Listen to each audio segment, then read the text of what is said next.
meeting for Tuesday, September 20th. You all stand, pledge allegiance.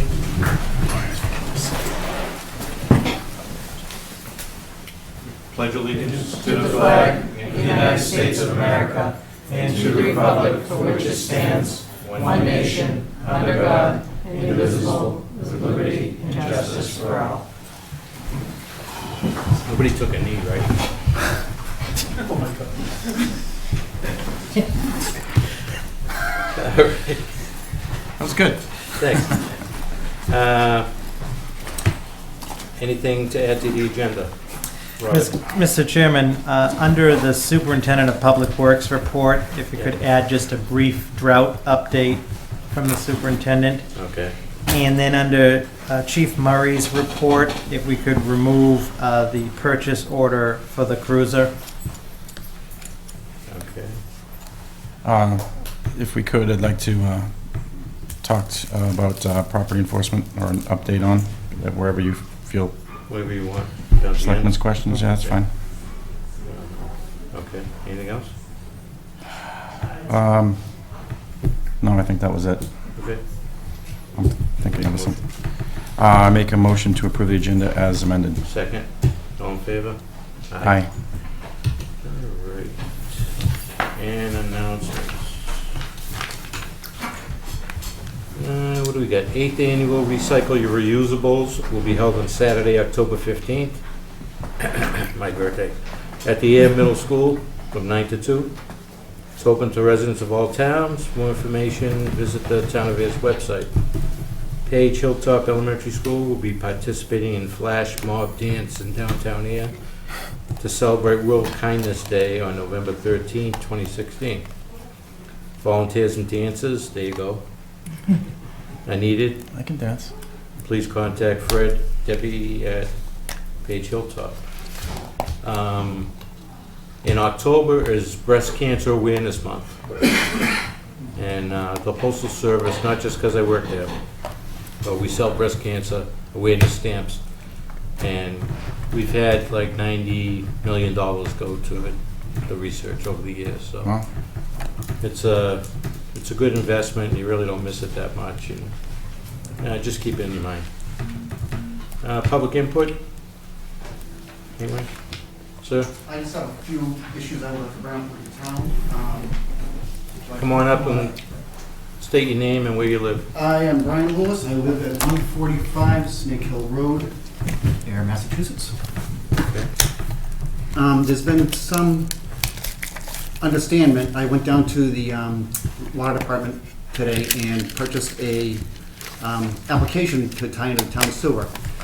It was not notified by anybody of the town that the permit fee went from $1,500 to $4,800. I understand, and I was talking to the gentleman down there, you know, nice guys. You know, it seems to be that with Pingree Hill and Moulton divisions and the other contractors in Ayer and you guys haven't raised the fees in so long, that these contractors have been getting away with it for quite a while. But it kind of hurts the common person who lives in Ayer to pay that fee. I fully understand, I get it with the contractors because they can bury at their prices and keep moving on, just pass the buck. But where you live in Ayer and they drove right up the street with town water and town sewer on Snake Hill, they gave everybody tee-offs, but just kept on going. Now it was up to us. Here it is a couple years later, I believe it's 4 or 5 years roughly, and we go to tie in and we don't get the same treatment as everybody else. And it's not just the sewer, it's the water as well. Okay. Mark, do you have any? No, I mean, you know, we've been talking for a while about increasing the different fees, and we did that this year as part of the new water rates. I don't think the sewer connection fee, I don't think the water connection fee went up. It was the sewer connection fee. I made a recommendation to the board, and actually the board asked me to reevaluate it, and I came back with a different recommendation, and that was approved. Okay. Yes. I'd like to, I'm another resident on Snake Hill Road. I'm actually Brian's neighbor, house roof, 141 Snake Hill. And your name? Chris Valentine, Okay. yeah.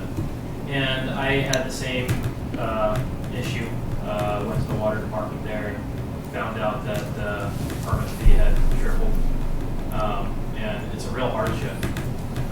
So I ended up going back to the Neshoba Board of Health here and trying to figure out another way to be able to be compliant with my current system, and also be able to put the addition on the home that I want to be able to do. And fortunately, I was able to find something, but 3 times permit fee is quite a lot for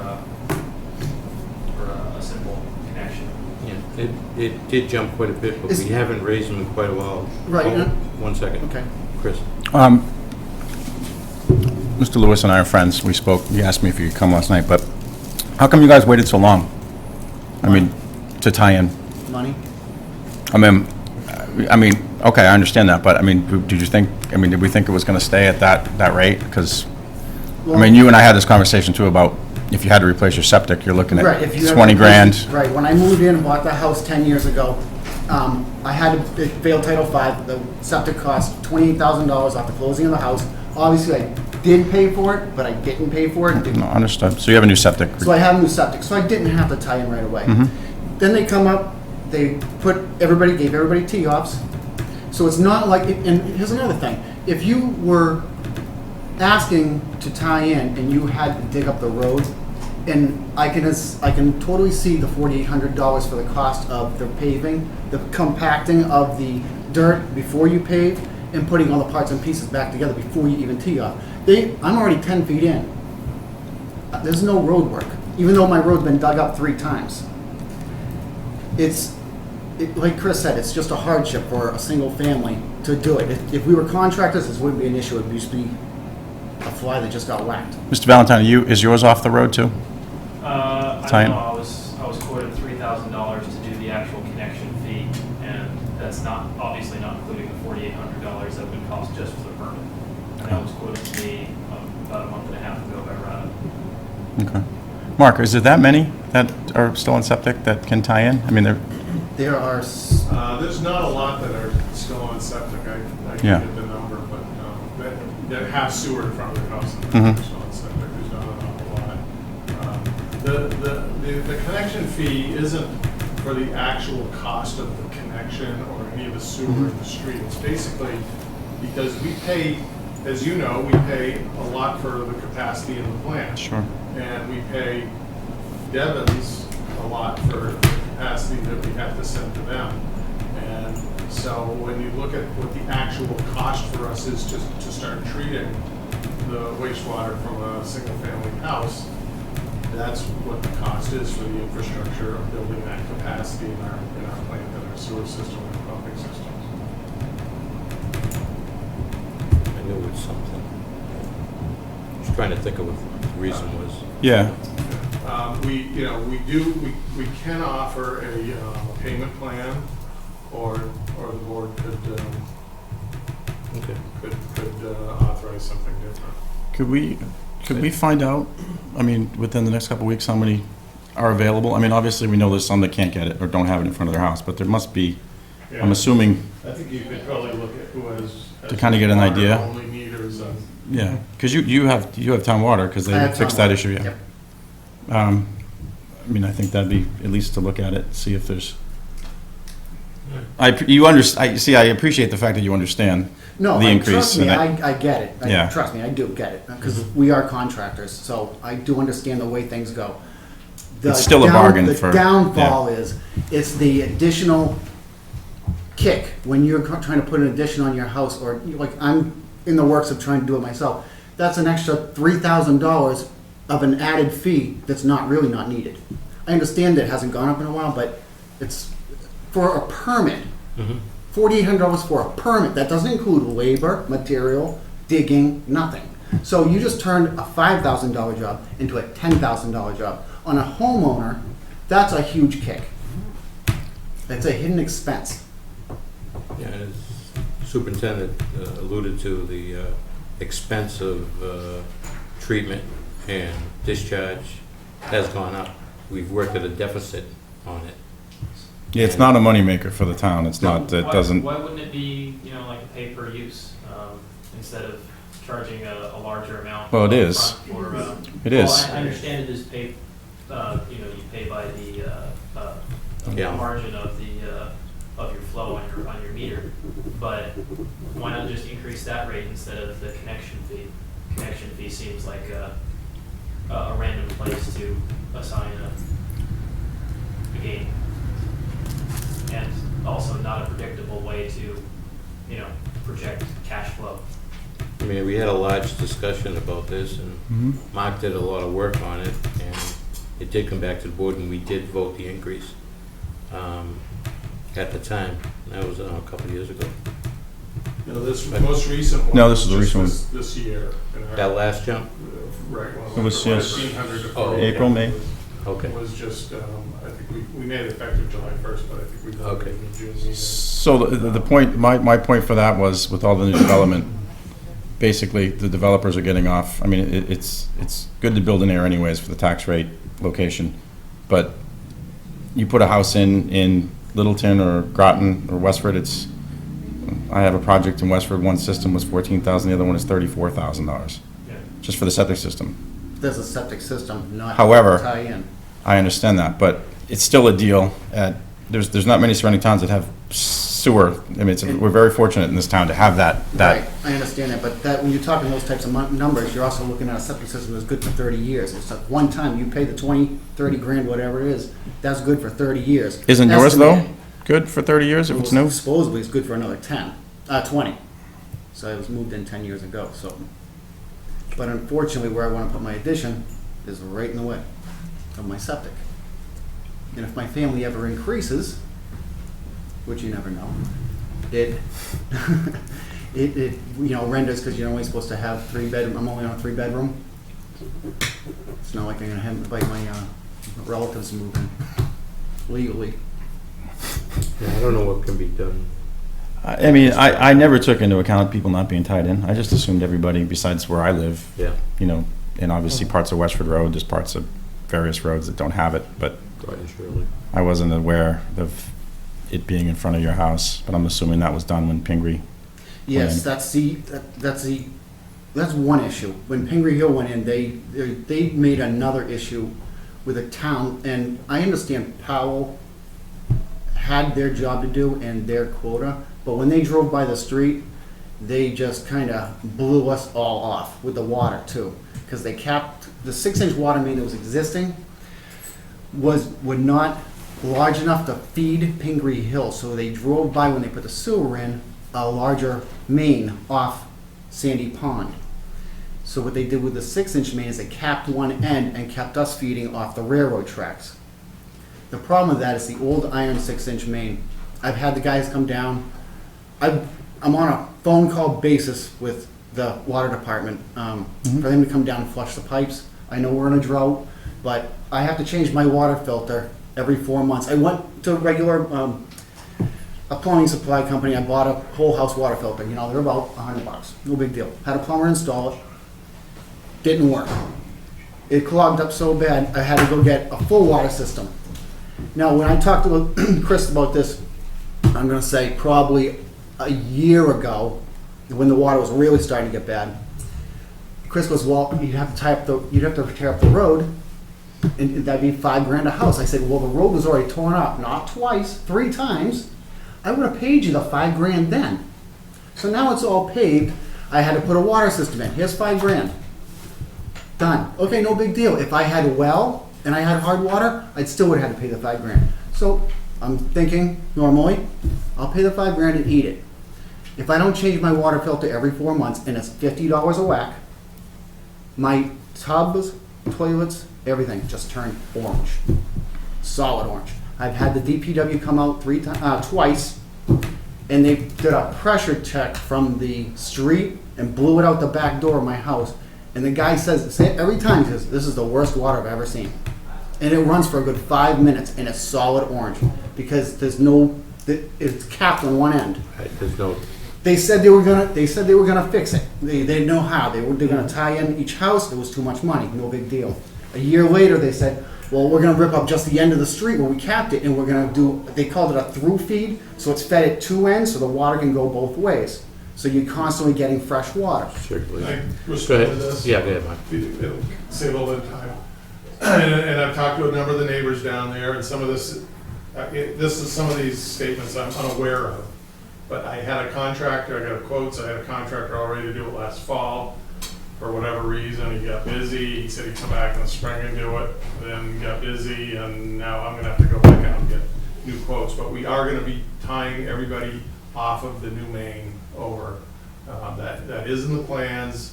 I apologize that it hasn't happened, but like I said, I have a contractor on board to do it. And when is that planning on happening? Is that planning on happening when the dog park goes in? Because they're gonna have sewer and water up there, right? I got sewer. No? What are you gonna, restrooms for everybody? No? Porta potties? Bags. Dogs. So I'd also just like to second Brian's comments. He told me this about a year ago, and I noticed that I've got literal visible rust flecks coming through the pipe, so I put on a whole house filter as well. I need to change it probably every couple of months, or else I lose, water pressure in my house. Well, keep in mind too, I mean, I have a well, I mean, that's naturally occurring. I mean, and the superintendent's done a great job, as is the town, of replacing these old water mains down Main Street. I know there's a tie-through, I don't know if this will affect them, Mark, but the tie-in Sandy Pond Road, so that's looped No, this fall. This was something that I was unaware of when we paved it. If I had Yeah. done this, I would have fixed it. And actually, it was about probably a month after we paved it, a woman called me, I forget what her name was, but we went out and cleaned her water service for her. And we've done that, we've flushed out there a number of times. But, we had to look at what the alternatives were, and we can push the pipe under the road without destroying the pavement, because the water main is on one side, so we won't have a bunch of cross trenches on a new paved road. But like I said, it's, we got a lot of stuff going on, and the contractor keeps telling me he's gonna get out there, and he hasn't, so we're back to plan A, where I have to get quotes and get a new person out. Okay, I was just curious about that.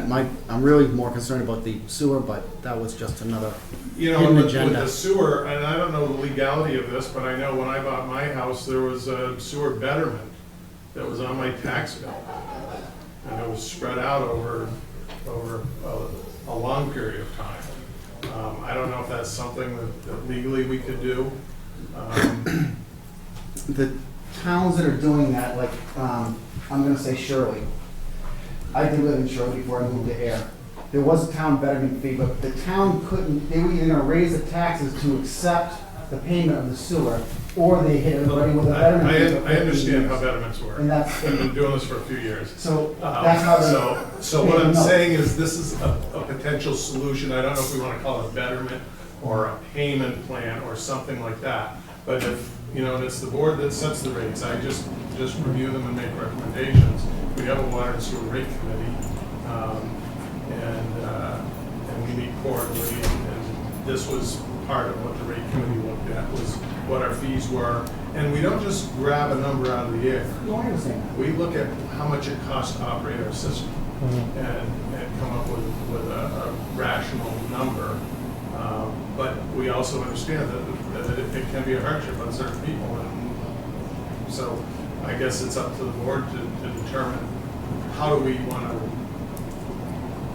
make it more affordable.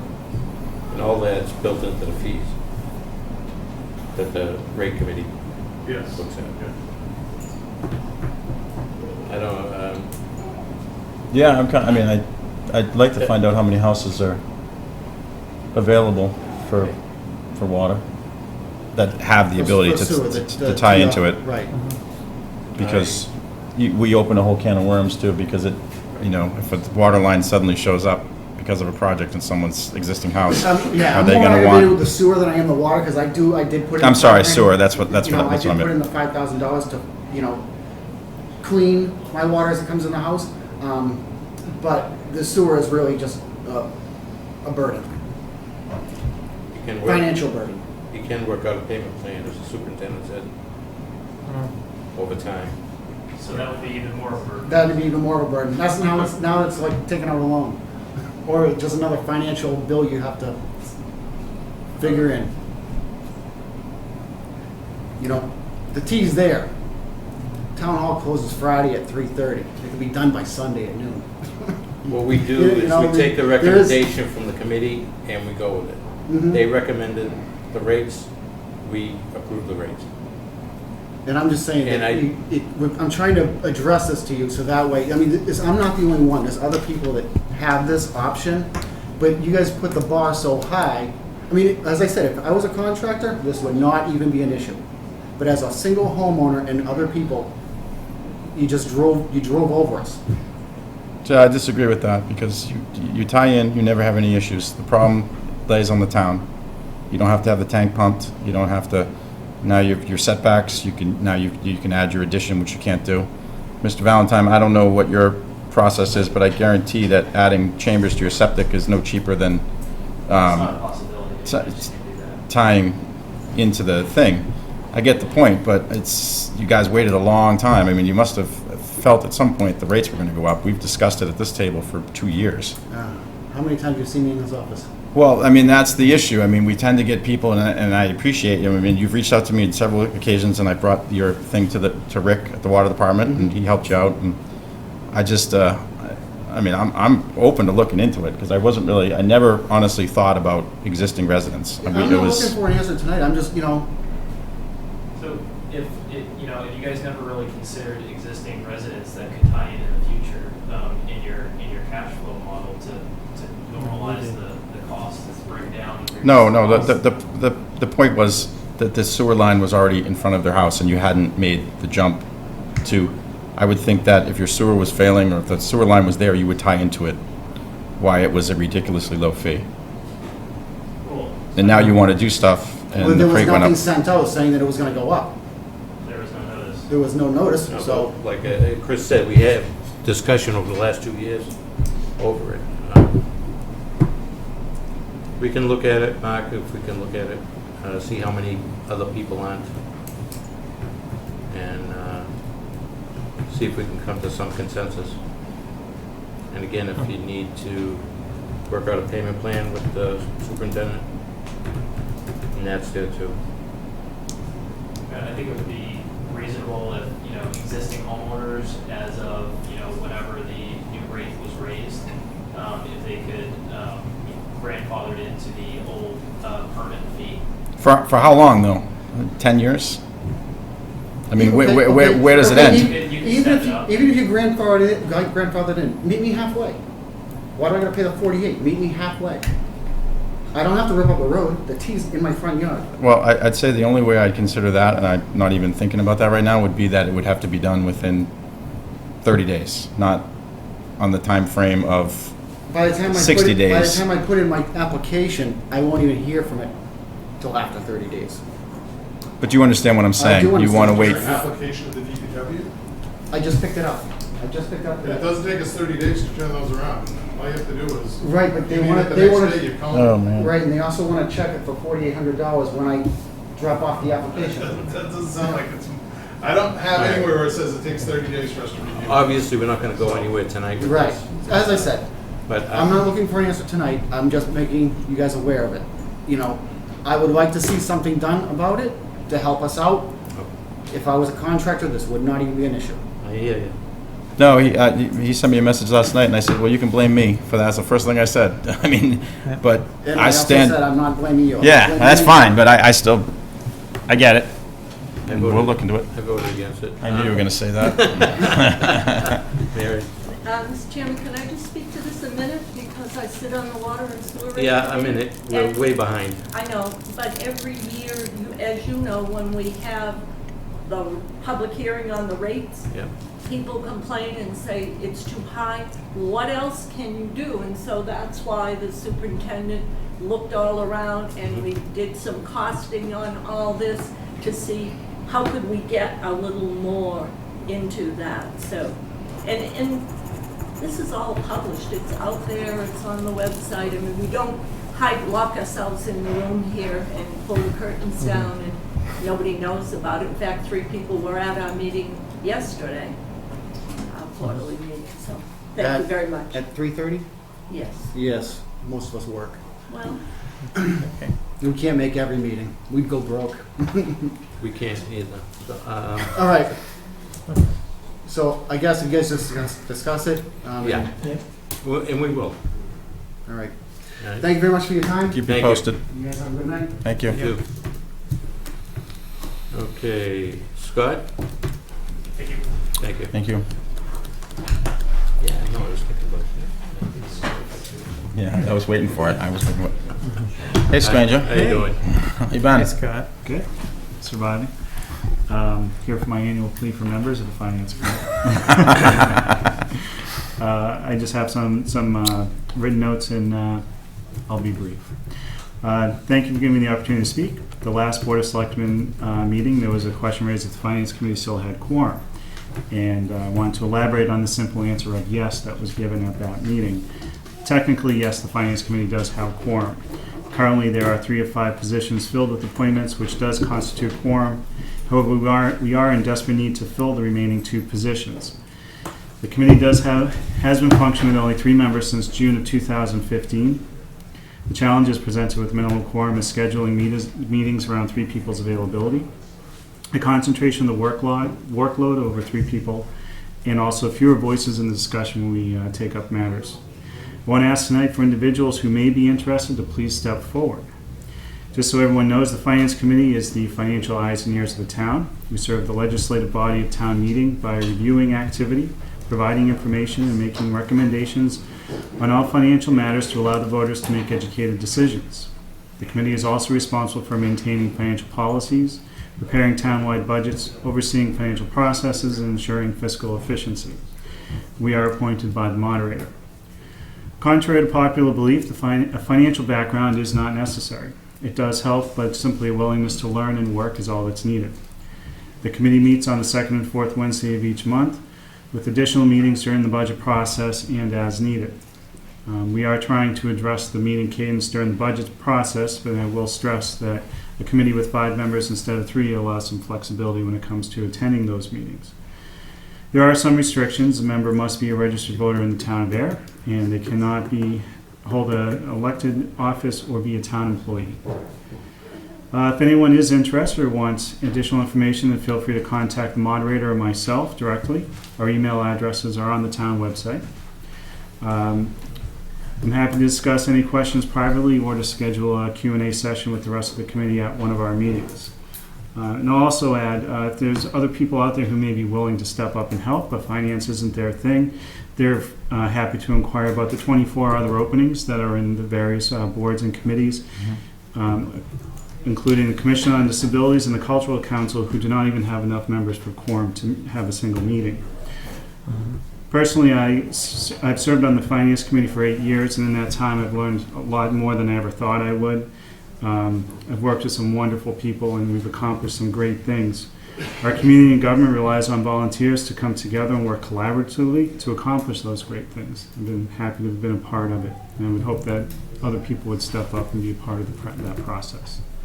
Absolutely. No, well said. Well said. As we have said, it Yeah. seems to be the same 30 or so people that we are always involved in various committees, and Oh, yeah. we're trying to, I feel like we're starting to get a little traction with newer residents, but, and I've always pushed the Finance Committee. People say, oh, it's so much involved. It's what you make of it, Exactly. to be honest. You Yeah. know, I'd rather have someone attend, try it out. I mean, Mhm. when I joined, the Finance Committee had actually lost quorum back a long time ago, and that prompted me to step up. 3 kids at home coaching soccer and doing scouts, and Oh, I know all about it. Yeah, and still was able to handle it Yep. and Thank God I don't do have what I to do that could. anymore. So, thank you very much for your time. I'll let you. All right, we'll see you soon. Nice to see you, Scott. It's been a while. Thank you. Yeah. Thank you, Take care. Scott. Thanks, Scott. We'll spread the news. Yeah, maybe, is Cindy still here? Maybe we can get that. we do every Yeah, Thursday. I know you, yeah, Thursdays, yeah, I used to see We you quite a bit. update with the vacancies. All right. so. Thanks. Thank you. Thanks, Scott. All right, Mark? Well, Jared? Thank you. I just have a couple quick items. The first item is, our DPW Department Assistant Tim Latinen has moved on to the water and sewer position, and so we began our nationwide search for a replacement. I'm glad you added the end of that, because you said moved on. I thought maybe- Believe me, we got, From Alaska? I put over 100 applicants, but I bet you we got 150. And they were from some outside of Massachusetts. Oh, wow. Oh, And so we reviewed all of the resumes. We made a short list, selected 5 candidates for interviews. Mr. Jared Ponte, who's here, really stood out. Very energetic, enthusiastic, well smile for the qualified. camera, too. He works for the town of Harvard right now as the assistant assessor and assistant to the town clerk. He's got experience with water and sewer billing, with the Munis financial system. I think he can really hit the ground running for us. I checked a number of his references and asked about his customer service skills, and we got very good ratings. So I recommend that the board appoint Jared Ponte as the DPW Department Assistant. That is pending pre-employment physical and a query check, and then there will be a 6-month probation period. So moved. Yeah, so moved. Second, do you have any questions or anything? Um, Mr. Aponte? No, I see you're in Harvard now. Yes, sir. And so I mean, obviously having the assistant town clerk and obviously adds a little bit more dynamic to him in terms of collections and how things work. So that's great. Thank you. He's also an Ayer Shirley High graduate. Oh, So, great. Grew up in Shirley, so I like that. try to keep it local, Yeah. All right, absolutely. so that when we say, where's Groton Street, he doesn't go to Groton School Road. Yeah. It's like meal. All right, all in favor? Aye. Thank you. Congratulations. Looking forward to it. Thank you very much. Very excited. Thank you. I appreciate it. You're gonna be calling us Harvard. Thank you very much. Thank you. Thank you. All right, I'll see you Monday. Thank you. I'll be there. Can't wait. Right, thanks.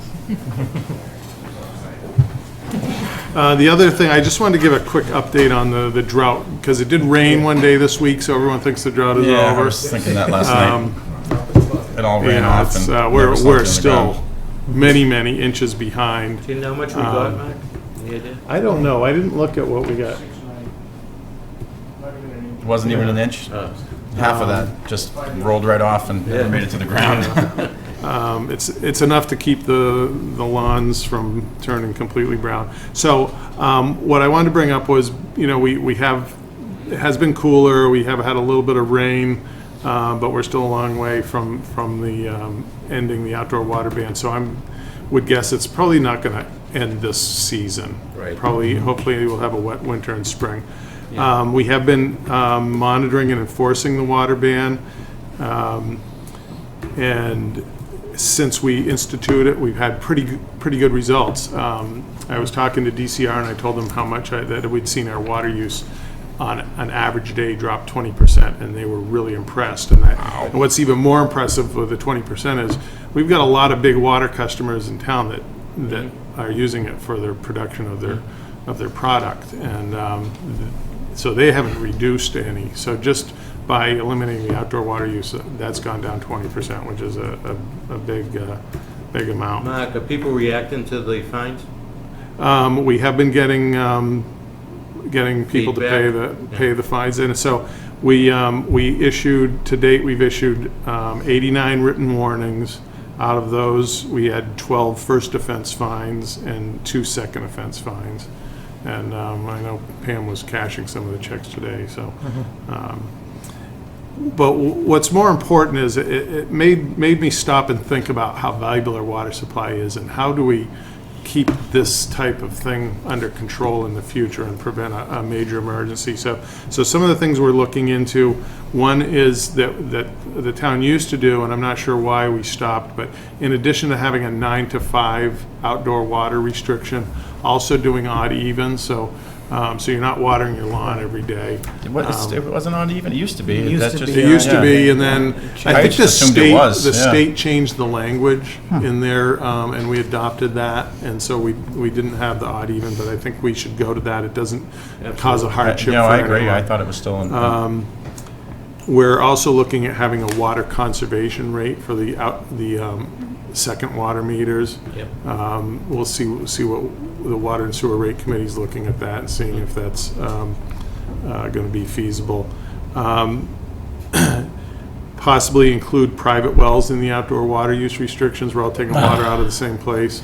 And, I drive by one of the condos there, and they got all their sprinklers going, and I call Rick, I go, come over here and write him a ticket. No, And he I goes, shut "Oh." mine off. Mine's They been got off. their outdoor sprinkler on it running, so. And this is gonna require a little bit of money. I have had it in my capital budget, but Devon's has some excess capacity, and they're a very good emergency source, but we don't have a good interconnection with them. We have one hard connection down on West Main Street, but the piping is so bad that you wouldn't get any water to this part of town. So I put that in my capital budget a couple years out to replace that. We might want to move that up. But also, they have a fairly large water main pretty close to our treatment plant at Barnum Road, which it would be easier to implement. Hydraulically, it may not work quite as well, but it would be That would be also an more. So I'm emergency. going to look at that in my capital budget for this year, having those two interconnections and have a meter pit with valves so that we can go and activate it pretty quickly. And then lastly, we're going to look at implementing a low-cost water conservation program, which will include more education of how you can conserve water, have some low-flow kits where you can put flow restrictors on your faucets, on your showers, and then possibly, I've also talked with Natural River Watershed about rain barrels, so people can collect rain from their gutters and use that to water their plants. And we're going to probably do a little project where we can teach people how to make their own rain barrels. We're working on that. And then also, the state has some programs where you can offer rebates for low-flow appliances. So if someone buys a low water use washer or dishwasher or toilets, then I they noticed can some get a towns rebate. do that, Yeah. too. Yeah, the towns do it, but the state gives them a grant to do Oh, that. okay. So we're looking into that. Lastly, I just wanted to thank the residents of Ayer for really conserving water. Like I said, we've seen a big drop, and we've gotten down to a manageable point. I know a lot of people have expensive lawns and expensive landscaping and vegetable gardens that are taking a beating in the drought, and we really appreciate the sacrifice because it is important for us for our public health and safety. And then lastly, the guys in the DPW have really done a good job with managing the water supply, going out and checking. They know who waters their lawns and who doesn't, and they've been going above and beyond these last couple months. So anyway, that's And The effort, thank Yeah, you. absolutely. At Signs least too, it's like they- showing. putting signs out too that are various high-profile spots in town as well. I just got one question about, and Chief's here too, what about Belch Pond? Bulge Pond. Yeah. What do you do, like during the winter, you usually take out boards, right? Is still gonna do that this year, or is it Water might be below the boards. Low. Below his point. It's not up to me. It's conservation. Yeah. All we do is take them in and out. okay? Yeah, and we are planning some work on the dike part of the, that's right, those in the county. dam. Yeah. So, generally that helps with getting some of the weeds down and things like that. So I think it depends on what happens between now and when it starts freezing. All right. And just another thing people have to realize, this drought could last 5 years. I mean, I know it's not, but I Go to mean, California. Go to California. I mean, we've been, 2 years now since the winter? Yeah. I mean, it's really been, last winter didn't snow, didn't rain. Right. Yeah, we were about, if I remember my numbers right, in 2015, we were a 14-inch deficit on our rainfall, and which is generally, I think the average is around 46 or 47 inches. And I think this year we're probably close to that right now. And didn't think there's any rain really in the forecast, I mean, in the next week or so too, so I mean, yeah, so. All right, Any short-term you're gonna have to thing. empty your pool. Okay, Thanks, Mark. Thank you. Thank you. See ya. All right, Alan. Economic Development Director. Approval of budget.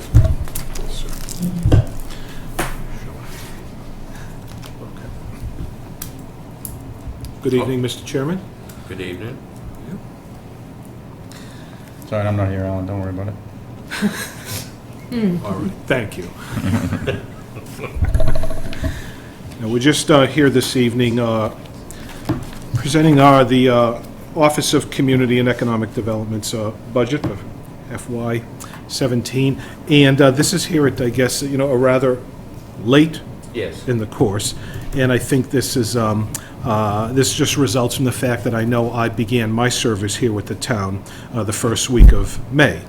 I remember that because I think it was just a few days after I went to town meeting. Right. So I was not here in any way to put a budget together for our department, but it was put together, and I believe, if I'm correct, the budget you have before you is, I believe, consistent, or the flatland the same as Yes. what the previous year's, but Yes. so, no increases, and that's how, what I would have recommended anyway coming in for my first year. We like to prove ourselves before we start asking or requesting additional Absolutely. budget funding. We want to prove ourselves. So this, the budget you have before you is simply, I think, just going through the procedure of voting it so we can get it settled. I know with Lisa and our internal finance department, so that's settled. And the only thing, we had to do, we brought together the Ayer Industrial Development Finance Authority just, last week to vote on the $19,000 portion of it. So that is, what's before you, and we just bring this fruition, we get in the year and put a proper budget together going into next year. Can you, Robert, why didn't this get to town meeting?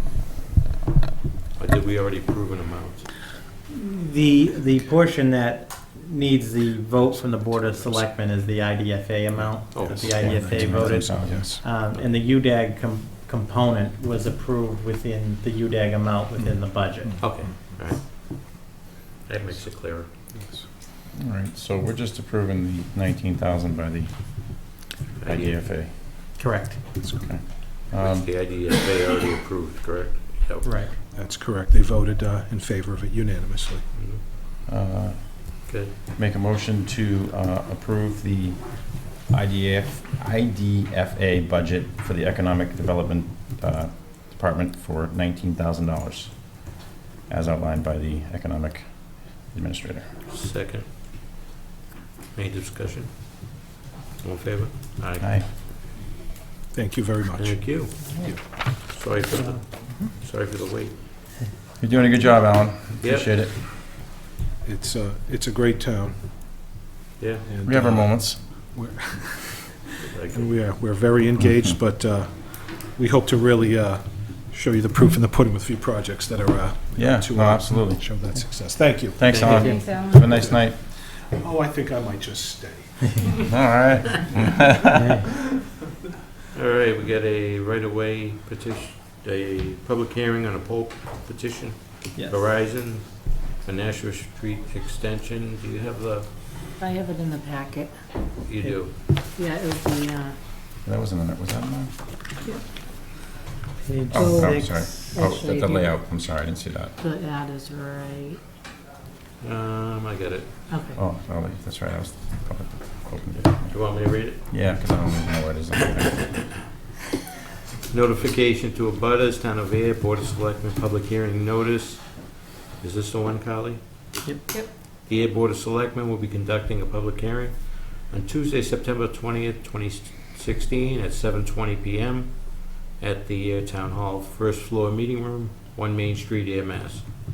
Regarding the application by Verizon New England Incorporated and Massachusetts Electric Company to locate poles, wires, and fixtures, including necessary sustaining and protecting fixtures, along and across the following public way: Nashua Street Extension, place one new jointly owned pole, T24/E24, on the northwesterly side of Nashua Street Extension at a point approximately 60 feet northeasterly from existing pole T23, E23.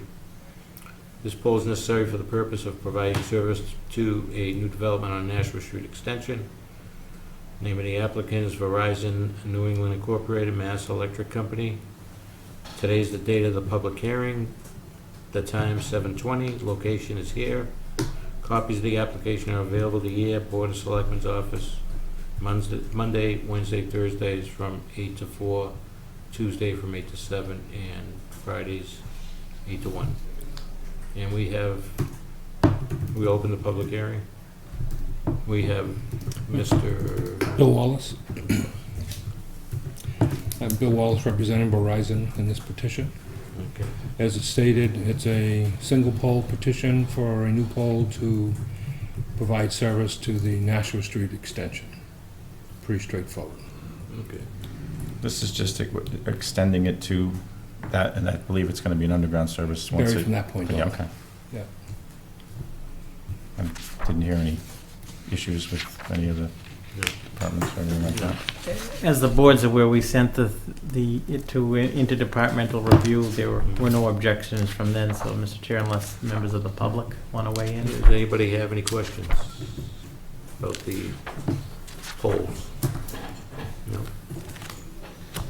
Good. I make a motion to approve the new pole T.24 East 24 to be whatever for the Nashua Street extension to serve the new development. Second. Any more discussion? All in favor? Aye. Opposed? Thank you. Thank you. Think that, motion to close the public hearing. Make a motion to close the public hearing. Second. All in favor? Aye. Great. Conservation Commission. Come on down. Good evening. Good evening. The entire commission is here tonight, Okay. but we won't put ourselves all around the table unless you'd like us to. No, there's another board tried that once. That's a good idea. So Okay. first off, good evening. Thank you for seeing us Will you, tonight. Bill? As you know, we have come before you several times and have had a separate meeting with Mr. Pompriant at our regularly scheduled meeting time to talk about the Conservation Administrator position. We presented you with a letter to describe what we were looking for, and I am both prepared to read that letter now or to answer any questions that you might have. Sure. You want to read the letter? I'd be happy to. Okay. Dear members of the Board of Selectmen, Conservation Commission is interested in increasing the administrator's position from part-time to full-time with benefits. The Conservation Administrator position must be filled with an individual who is able to manage permitting and office work, meet with residents and developers, and coordinate with the state's Department of Environmental Protection. Additionally, a good administrator must have specialized environmental expertise. The Commission has been involved in 2 searches for a candidate in the past 10 years, as well as several searches to fill interim needs. It has been extremely difficult to find a worthy candidate with a skill set and interest in our position. Candidates, very good candidates, have been put off when they learn that the position is both part-time and unbenefited. We have been incredibly lucky to find 2 people who had the skills and could make our opportunity work for them. There are many demands on the administrator involving work both inside and outside of Town Hall. The position cannot be covered adequately in the 20 hours that are available. We have found this over the past 9 years, and this has been noted by our previous administrator, Becky De Silva Condi, members of the Commission, our current administrator, and several folks here in Town Hall. In addition, the town's need for an administrator are expanding. The Chapter 61 group, Open Space and Recreation Plan, both feature input by the Commission as a responsible party. We anticipate the requests made on the Commission and administrator will increase. We feel this is the time to act and provide more hours for the position to better serve the community here in Ayer. As you may be aware, when we met with town accountant, we met with you folks back in June 21st, town accountant prepared data representing the cost impact of this job expansion. So Okay. Basically, what we are looking to do is to change to a full-time position. During our meetings, for folks who aren't aware, we learned that the union is on board with the change, if I may be so bold, going to 40 hours. That was one of the first things to find out. I did actually just very, very recently speak with the Finance Commission's chair, and we discussed how we would come to them afterwards to make sure that we dot all the i's and cross the t's, but he understood that the warrant article was the first step in the process. Did you guys go in front of them when it was budget time? We did not. So over the years, as you probably recall, we had always been asked to go in at -5% or level funded, and so A couple of years, yeah. yeah, just a few. And so as a result, we had not brought this up. When we had looked at this last year or 2 years ago, it was when our current administrator was going to leave, and at the time, we were pretty much stuck with the 20-hour position with non-benefits, and that was what we advertised and moved forward on. As you know, since that time, and I'm not, I don't believe I'm breaking anyone's confidentiality, but our administrator has had other opportunities to look at 40-hour positions. And so we're very concerned about keeping an administrator with our reduced load, but our increased workload. Has the workload increased?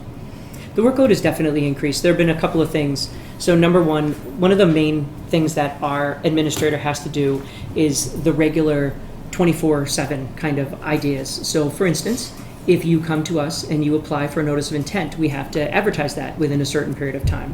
We have to make sure that the paperwork has been filled out. We have to make sure that it's been taken care of with the state. Those are all the regular push the buttons kind of work that our administrator has to do.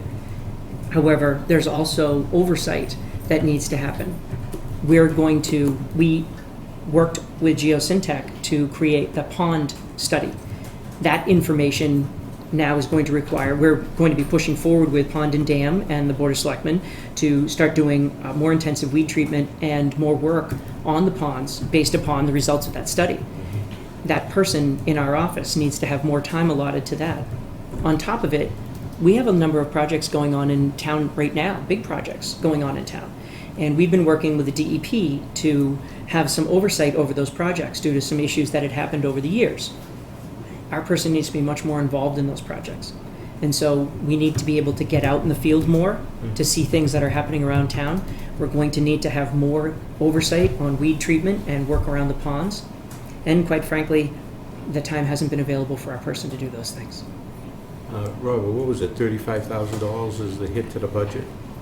Mr. Chairman and members of the board, yes, as Mr. Daniels had pointed out, it's on page 27 of your packet. Back in June, the town accountant, at my request, ran a cost impact. So to increase the position, which would be increasing it by 19 hours per week, and with the benefits, the estimated cost would be $35,179. And as the board is aware, where the budget is already set, the funding to implement this change outside of the budget cycle would have to be, the earliest would be the fall town meeting. It'd be subject to approval by town meeting on the funding. Funding source, well, Yeah. it will be raised and appropriate. Yeah. Questions? I am not one to speak about what the Conservation Commission needs for administrative hours. I mean, I think that should probably go to the warrant and make your case at town meeting. I mean, I think that most towns now do have a full-time conservation agent. I mean, at least the towns that I deal with, they get permits, and I'm pretty certain that's pretty common practice now. And I'm assuming that, and Mark, maybe you can answer this, I'm assuming it makes it easier for projects that you guys have as well, too, when there's somebody there on a daily basis. There's someone else whose eyes and ears are on the job. What's happened in the past is that we've noticed violations of wetlands, but the conservation officer hasn't been working that day. So then we have to figure out how do we notify them, how do we get it there. But in addition to that, and I hadn't really talked to the information in detail about this, but, well, for instance, we have a new stormwater permit that takes place next July. And there's some things that we're already doing that we're gonna have to continue doing for that. One is we sample the ponds. We were doing it twice a year, I think we're doing it quarterly now. That's something that the conservation agent can do, because it doesn't need a registered professional engineer to go out in a canoe and pick water samples. And then in addition, we have a lot of private stormwater systems in the town that we really ought to be inspecting and making sure that they're doing their annual maintenance on. And we just don't have the time to physically go out and say, have you cleaned your detention pond? Have you cleaned your stormwater treatment unit? That's something else we could have the conservation agent assist with, is on managing the stormwater program. And so, thank you to Mr. Wetzel. So we hadn't discussed any of those items, but what's interesting is that when an application comes before us, we look at their stormwater, and one of the first questions is, who owns it when you're done? So a neighborhood Sure. goes in, and the very first question is, are you going to have a homeowners association? How is this going to be managed and regulated? You know, we've had some tricky dealings over the past years. One particular spot was Autumn Ridge, which passed ownership several times during the kerfuffle of 2008, 2009, 2010. We weren't even sure when it was going to end and who was going to own it when it was finished, and that was a big deal. So having someone who can better watch over those parts and pieces, it just takes a lot of time for someone to do that, and they're items that can't be accounted for in a normal schedule when you talk about what that person's going to do. Okay.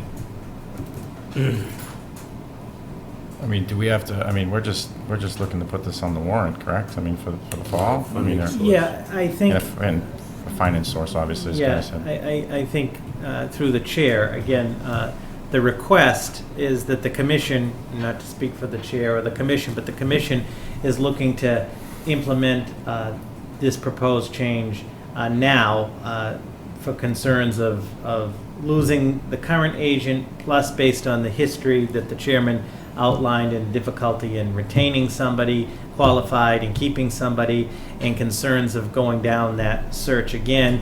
And as the board's aware, this isn't a new request from the commission. There is no question that it is outside of the normal cycle of the budget, and I'm sure you're going to speak to Mr. Hood about that, the FinCom, that it's not usually these type of requests are part of the omnibus budget. Right. That, however, given their time-sensitive concerns and looking to move the commission forward, that's why they would be asking for the funding, which is still subject to approval by town meeting.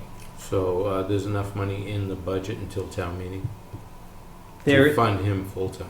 the position right now is part-time. Right. It would only go to full-time Once approved at town meeting. if approved by town meeting. Okay. And if it was not approved by town meeting, I mean, as we know, Mhm. anything is possible with town meeting, I am assuming that the commission would then put it in the FY18 budget. But their concern, as Chairman Daniels and the commission has expressed also to the board back in June, is that they don't want to lose the agent now. They have a history and a difficult history of trying to retain individuals, and retaining those individuals has largely been because it's been a part-time, non-benefited position. Right. One of them lasted a day, right? Yeah. That's true. Unfortunately, two much better candidates didn't make it through our process. In fact, they had a number of questions that were all leading toward, how do I become a full-time benefited employee? And we had to say in all candor that it wasn't an option at the time. And unfortunately, we lost two people who I think, at least one of them, had an unbelievable amount of expertise. Our concern, and again, I appreciate Robert bringing it up because I don't want to dwell on it too much, but it is true. It took over a year to find the present administrator. If we lose this administrator, we're looking at another year to find another one. It's just not, quite honestly, it's not fair to the town's residents because there's no one in the office to serve them. And is he working out? You know what? he's been picking it up, and I think he's doing a good job, and he's got a vim and vigor about him that he applies to the job. And I think that as time goes on, I think he will be really great at it. I think it's like any learning process. We took him on with a little bit of a rough edge, and so he's taken that off. Working as on the we go. people skills a little bit. I think that he has great ideas, and he needs to work on how he expresses them, but it doesn't diminish how great the I've been ideas told are. that as well. I can appreciate that. Oh, you? Yeah. Oh, yeah. Well, if you're trying hard, we all have. Yep. So, I mean, what, are we approving? I mean, what? We're approving to make the position full-time, benefited position, and to put it on the warrant,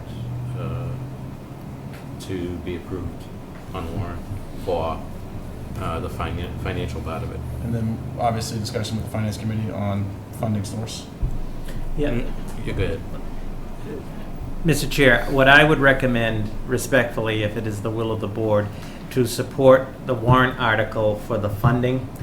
If the warrant article passes by town meeting, then the board would make the position full-time. And why I caution that is if the board takes action to make a union position full-time and the Yeah, funding that's a good doesn't point. pass, Yeah. it will open Pandora's Yeah, box. right. Absolutely. And again, I think the substantive needs and the substantive requests from the commission are absolutely clear and fair. And I know that there are some that are concerned on the procedural and the timing nature of it. However, and we don't want to get into a habit of using, if you will, mid-year town meetings or fall town meetings to do budget. Right. But sometimes corrections and things, as we all know, are needed. I think in this case, there are concerns about losing the administrator, the track record of over a year-long search on two different occasions and so forth.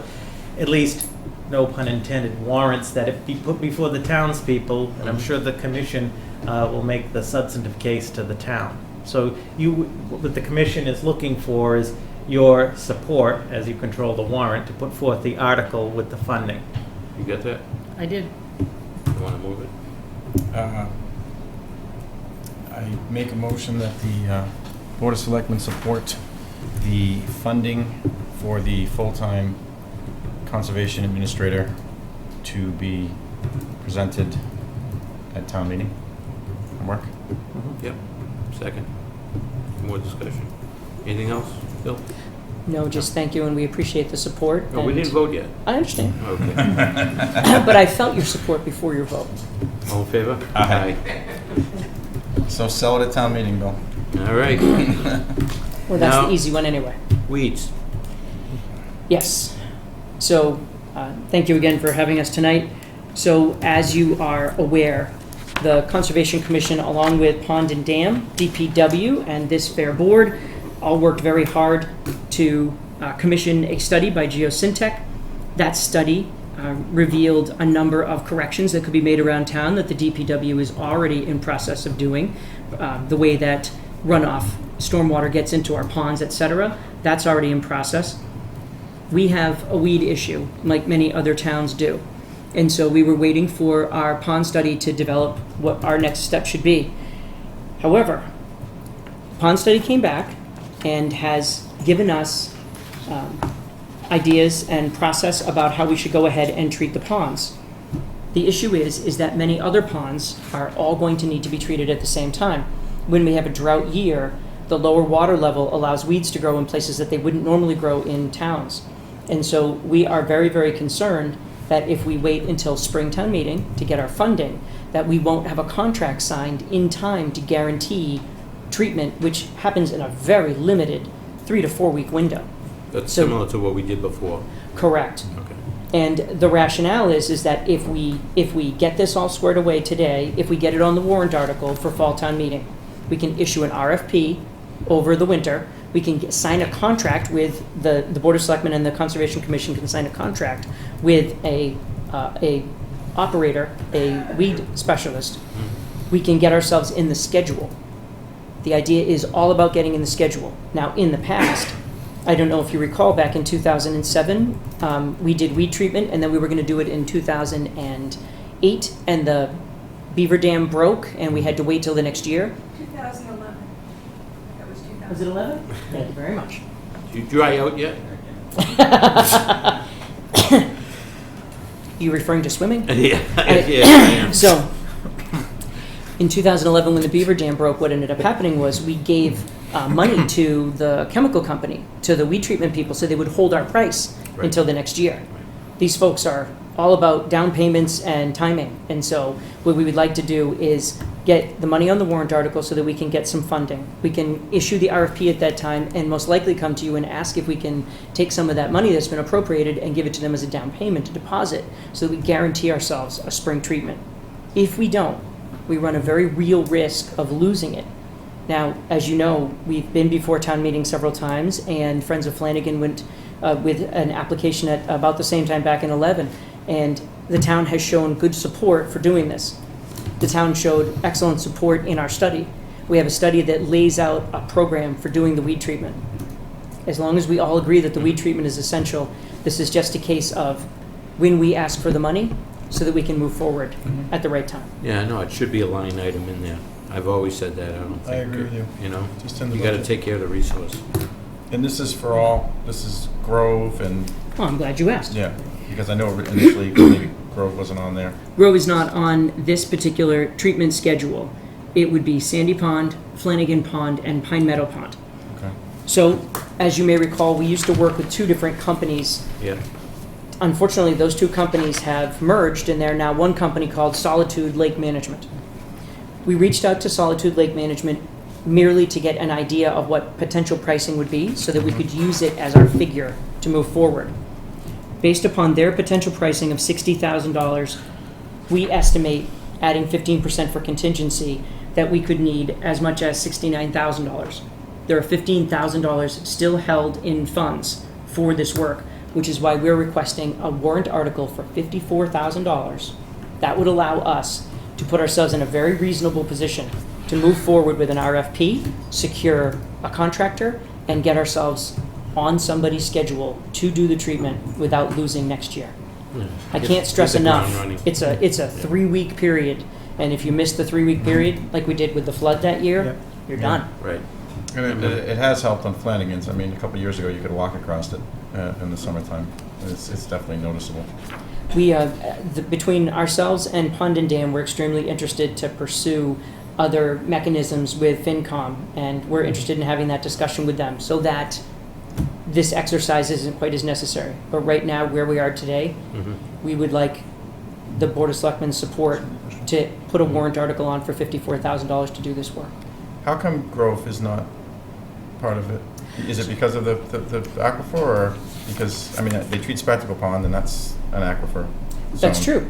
true. Grove Pond, actually, this is probably a half-hour discussion, but the Yeah. long story short is Yeah, you that Can we have the Cliff Note version, please? Well, the reason I ask is it's such a beautiful, in the fall and in the spring at Peroni Park, I mean, there's not a more beautiful place around until midsummer, and when it, again, Right. fills in. I think it was a little bit better this year because of the drought, but typically you can't even get a canoe out there. there are a number of different issues with Grove Pond. Number one, of course, the state has posted that there should be no fishing there or no Arsenic, keeping yeah. fish. Mhm. And so that was one issue. Another issue is that one of the weeds that is prevalent or becoming prevalent in Grove Pond is water chestnut. And so we actually ran into an issue with this just a few weeks ago. Yeah. There was a discussion about pulling the water chestnut. Well, then the question became, if it grows in what's at the bottom, how do we dispose of it? We don't have any testing results. We don't have the information. I've worked on several remediation projects, and it requires an LSP. It requires a test of the material before it comes out. You require a plan for how you're going to get rid of it. It's a big deal. And so So it's in the it is something that's going to be addressed at some point. I Grove saw Pond all is that. in our consideration. In Okay. fact, if you look in here, Grove Pond is featured in the 2018-2020 plans. Okay, It's just not featured in this very first one. okay.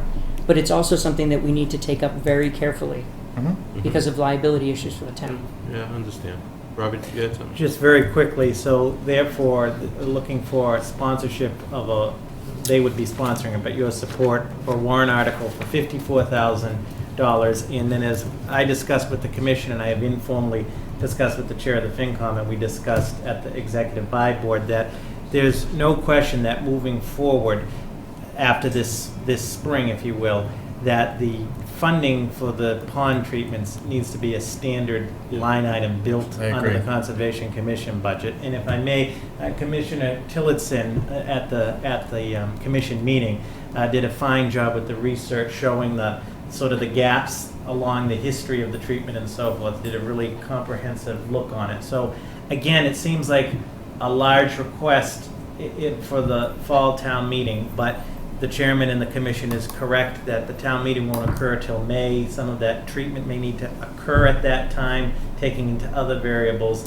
This would set us up in a good position this winter with the commission and FinCom and the board of selectmen, the FY18 budget, build in the rest of the funding moving forward. Right. But it would be for 54,000 with the 15,000 from remaining in the article. Okay. Right, so That would be the the total. request is 54. Correct. Correct. Mr. Miller, you have anything to add? I've been sitting in the conversations with the board, Mr. Chairman, and this is exactly what we have been striving for years. Obviously, the timing issue that Mr. Daniels mentioned is kind of something that we're stuck with as far as the life cycle of the plant growth and the constraints of our budget process. So the October town meeting is a godsend in that it provides a possible mechanism for funding. Also with the study, it definitely provides us with the facts that we need to present the potential of getting annual operating revenues of some sort under the control of the Conservation Commission for ongoing treatment. Full treatment of various ponds as well as spot treatment in alternate years. So right now, it's a very exciting time having actual third-party studies corroborate, what we've experienced, living in town. So.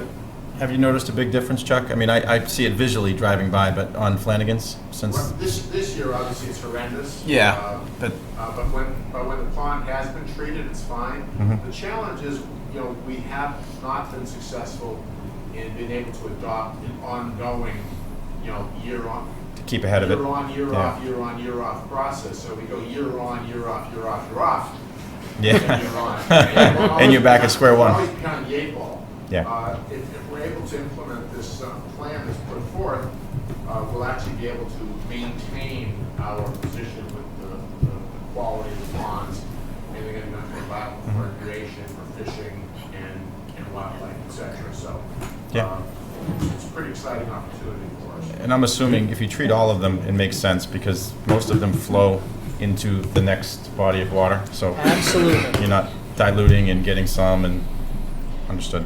No, it's a big deal. In fact, one of the things that we always come back to is that our ponds are, in general, a system here in town. Everything flows through. And so as a result, it's really critical that we maintain the work that we've done over the past, and I think when it was studied, it was since 1995. So you're going on 20 years of work that's been happening on the ponds for treatment, and we just want to build off of that. We have a great document to back us up on how to proceed. And we have real support in town between DPW, Pond and Dam, and the Board of Selectmen to continue with that project to help the citizens have clean ponds to play in and do what they want to do. Okay, thank you both. Good. I would like to make a motion that the Board of Selectmen recommend $54,000 to be put on the warrant for the funding at the special fall town meeting warrant, excuse me. It's been stressed in the past. $54,000 be put on the special fall town meeting warrant for the funding of the Conservation Commission's pond and dam treatment or Aquatic weed treatment. aquatic weed treatment. That's it, right? Yeah, for next spring. For next spring. Yeah. Second. Robert, did you have something on? Any more discussion? All right, all in favor? Aye. Perfect. Thank you Nobody- both very much. We look And- forward to seeing you at fall town meeting. Yes. Yes. And And, it's a long time coming, and we need to push in the spring to make sure it gets in there as a line item on the budget. Yeah, and I was going to say FinCom, obviously Scott's in here, but I think it makes sense to There's just, Conceptually, Yeah, and unofficially and conceptually, everyone agrees it needs to be a standard absolutely. item under the budget. So Right. we'll work on that in the FY18 process. are there ever grants or anything like that stay? It's just, that pop up occasionally or anything like that? Unfortunately, this comes down to being something that's very town by town, and so unfortunately, there's nothing that we're aware of. And I don't know if you remember, and unfortunately, I can't remember the fella's name who had worked in who was before planning. I just can't remember the fella's name. I can picture him. He had done a review of all available grant money to see if there was anything that we could do to help us out. Mhm. Would have been back at the beginning of Becky's tenure, 2007, 2008. Chris Ryan. Was it Chris? It was Chris Yeah. Ryan. Thank you. Sure. And he had done a review of grant money to see if there was just something in there. Right. But Right. See, I think Littleton had, they had the luxury of funding it through like cell tower money. I think their pond and dam treatment. right, they have a whole system over there, and part of it is they're able to say, well, that pond is next to our wells, Yep. so we need to treat it. Yep. All right, All right. Thank you so much for your time. Good to see you. thank you. Catch you in just a few weeks. All right, thanks. Thanks, Chuck. Town meetings in a month. Yeah, I know it. You can't make it. Something controversial might be on the agenda. Oh, yeah, I wouldn't want to, get... All right, you don't look like Chief Murray, but I don't. I you apologize can, you for can Chief sit Murray. down. I apologize. Chief Murray had a personal emergency he needed Yeah. to attend to tonight. No problem. Nice to see you, Lieutenant. Yeah, Just give me 1 second. so we get a radio coverage improvement project presentation. You want to bring up? Sure. Mr. Casella, do you mind if I invite a few of the working group that's been with us? Nope. Here, Sergeant, I can pull up this chair. Yeah, give him the big chair, Yeah. comfortable chair. I'd say something, but I'll get in trouble, it's on tape. No. You already had your contract, right? Yeah. That's where I was going with that. And here's the pointer, Oh, thanks. like last time. Great minds think alike, I guess. Huh? Hey, Mr. Chair. go right ahead. I'll introduce everybody in a minute. Just a quick little background. Since when I started in 1995, radio communications has been challenging in air, with daily, if not hourly, dropouts, overbearing static, dead spots, including our new developed neighborhoods. In 2010, as you recall, we replaced our mobile and portable radios to meet an FCC standard. We were able to get grant funding at that time to deal with our dispatch center. Unfortunately, we didn't see any improvements with that, and in reality, due to the FCC mandate and what they did to the frequencies, the problem actually got exacerbated. We tried several ways to mitigate the issue, some of them with other equipment upgrades, some of them with repairing some of our outdated equipment that we opted not to put in the initial program. We got some more grant funding to improve our portables. We actually bought, we were able to buy some strong portables. But still, we didn't see that much improvement. We still had the dropouts, static, and problems in the neighborhoods. In 2014, 2015, we formed a working group of many of the stakeholders, the fire department, the DPW, the town administrator's office, to try and come up with a solution to this. And we decided to try and go forward with an RFP to help us design an infrastructure that would mitigate the situation that we were seeing. The RFP came back, it was about $750,000. We were unsure at that point what we were actually buying, did we need it, so we stepped back. We said, what we probably need is somebody who knows what they're talking about. So we opted to go forward in 2016 to contract with a consultant. And we vetted the consultants, and we finally came up with Panther Pines Consulting, who is John Fasella, who we have in front of you here. So John's been working with Sergeant Edmonds and Officer Krasinskis on this project, and they've been spending the good part of this year coming up with a solution. We're here to present that, to look for the support from the Board of Selectmen on that, getting support on this project. So without further ado, I'd like to introduce John Fasella. Hi. To my left. Fasella, how are you? Thank you. At the Pines Consulting. Thank you for inviting me. So I'll say two things. I've been doing radio almost all my life. I've worked for two of the major vendors. And when I first came here, I had understood that there was some work that had been done before, but I chose not to look at any of it to maintain my objectivity. Within the first 2 or 3 months, I rode with 4 different officers on patrol, listening myself to the system and making some measurements. So as a result of that, I came to the conclusion that the problems here are not insurmountable at all. This is a relatively small-sized town. And while a lot of good stuff has been done in terms of buying new user radios with grant money and so forth, the fundamental problem was the central core of the system. And so what we're going to propose to do is to make some changes to that. And I'm going to go through that kind of briefly.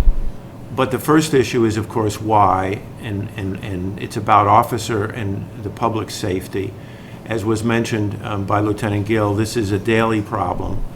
A number of the officers that I rode with recounted to me very specific instances where the radio communication was inadequate, and then any other times it was fine. And the problem with this is that radio is a utility. It is like the electric lights, it is like the water. You expect it to work. And when you're in public safety, whether you're a firefighter or a police officer, you expect that when you grab that radio and call for help or backup or whatever, that it is going to work. You don't have time to worry about that. I'm in a good place or I'm in a bad place. So we need to fix this issue. One of the other places that the problem has been fairly consistent has been the Neshoba Hospital.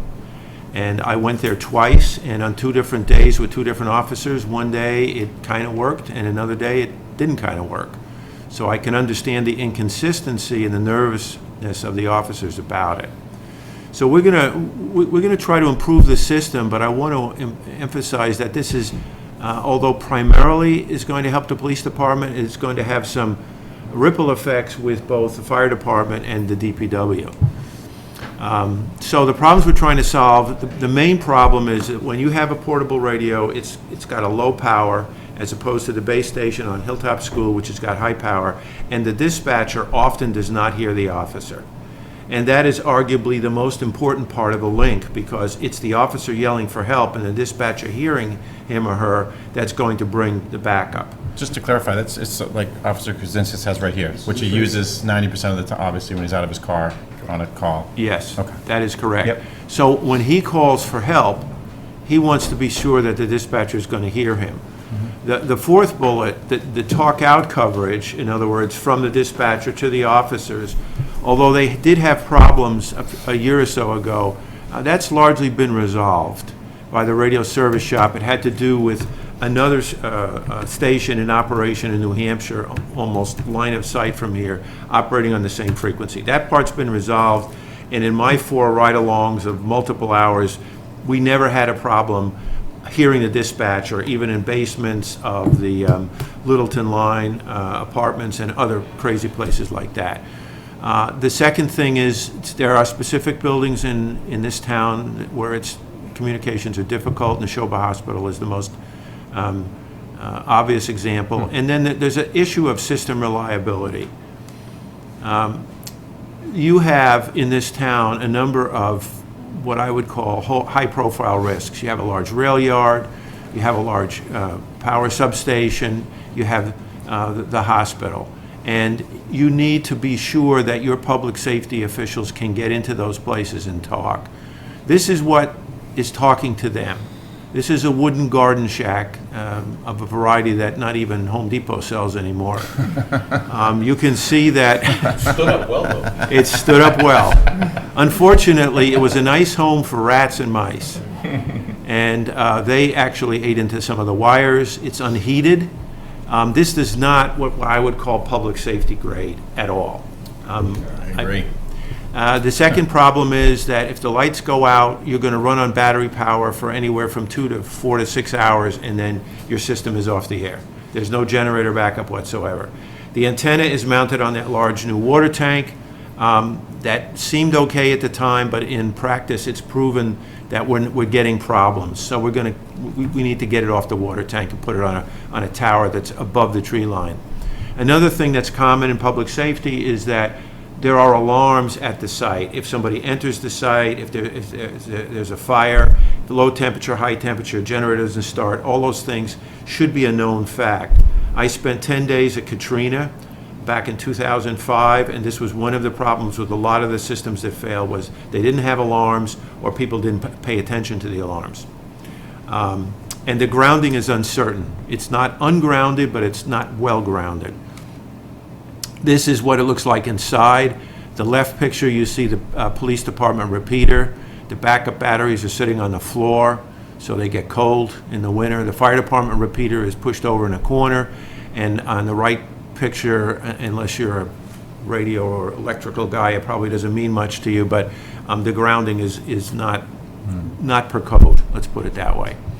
So what we propose to do is a series of things, and I'm going to start off by saying that we've developed this into 2 phases. So I'm going to show you the big picture first, and then I'm going to show you the 2 phases. We're going to replace the shelter, and we've actually already got one. I managed to obtain a concrete shelter. It's a telecommunications shelter that's typically used by the cellular providers. There's a lot of surplus around. I got it for 1/3 the price. I have another client in Maine. I did this a year ago, and the shelter is fantastic. It's bulletproof, rodent resistant, vandal resistant. It's got a high profile door with security locks and what have you. We got it for about $12,000. That's already been paid for. Power, which will benefit both the fire department and the police department. We're going to put in a standby generator to power all equipment. We're going to also provide a power receptacle for a roll-up generator. So if you have a Katrina type situation or a Sandy situation where the power is dead for many days into weeks, that standby generator eventually is going to get a little bit tired. So you need to give it some relief for a while. You bring a roll-up generator from a rental company and you plug it in. There'll be a receptacle for that. And then we're going to centralize the backup batteries. Right now, the police and fire have different batteries. We're going to have one battery bank, and there's some advantages to that in terms of backup. We're going to put in alarms. I mentioned that already.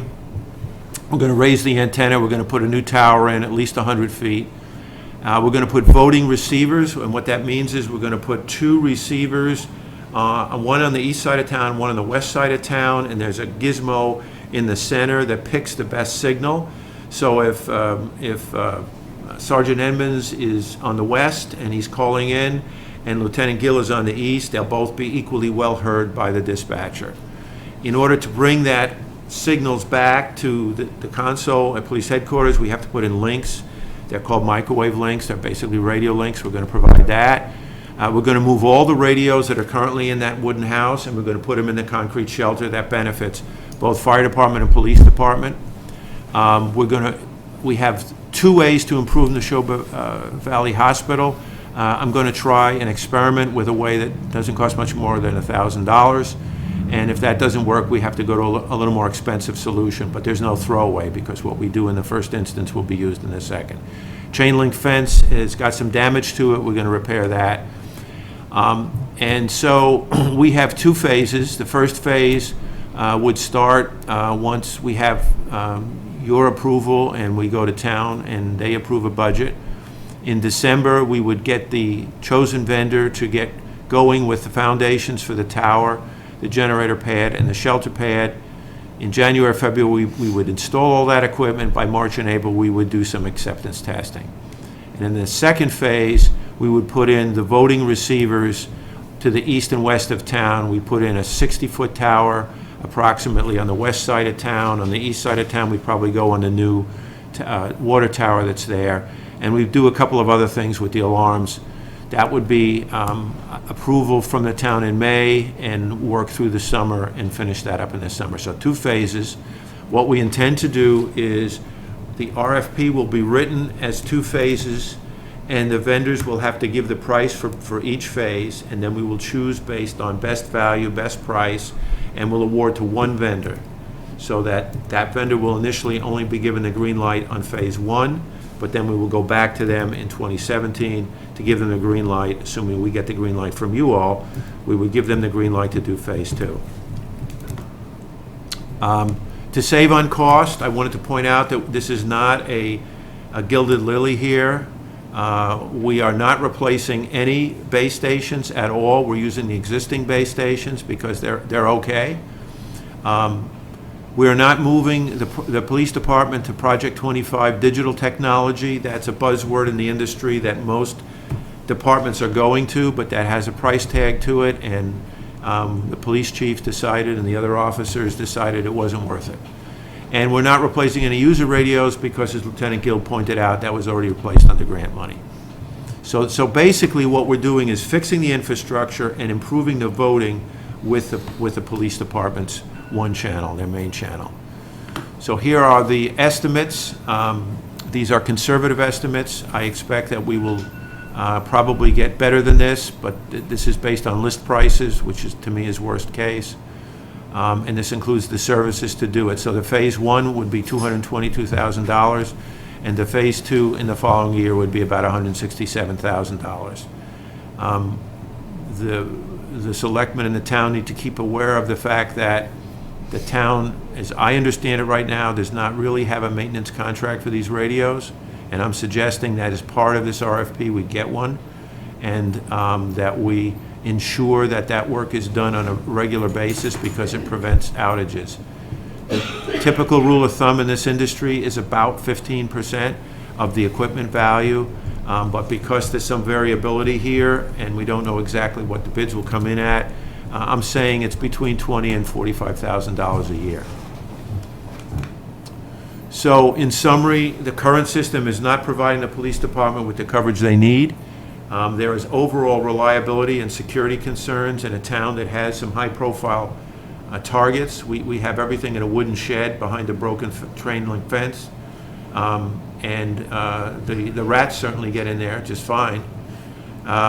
We're improving sharing of town assets because this is going to help the fire department, police department, and the DPW may choose to put some of their alarm equipment in the same shelter because it'll be heated and air conditioned. And we need your concurrence. So I would leave it to questions at this point.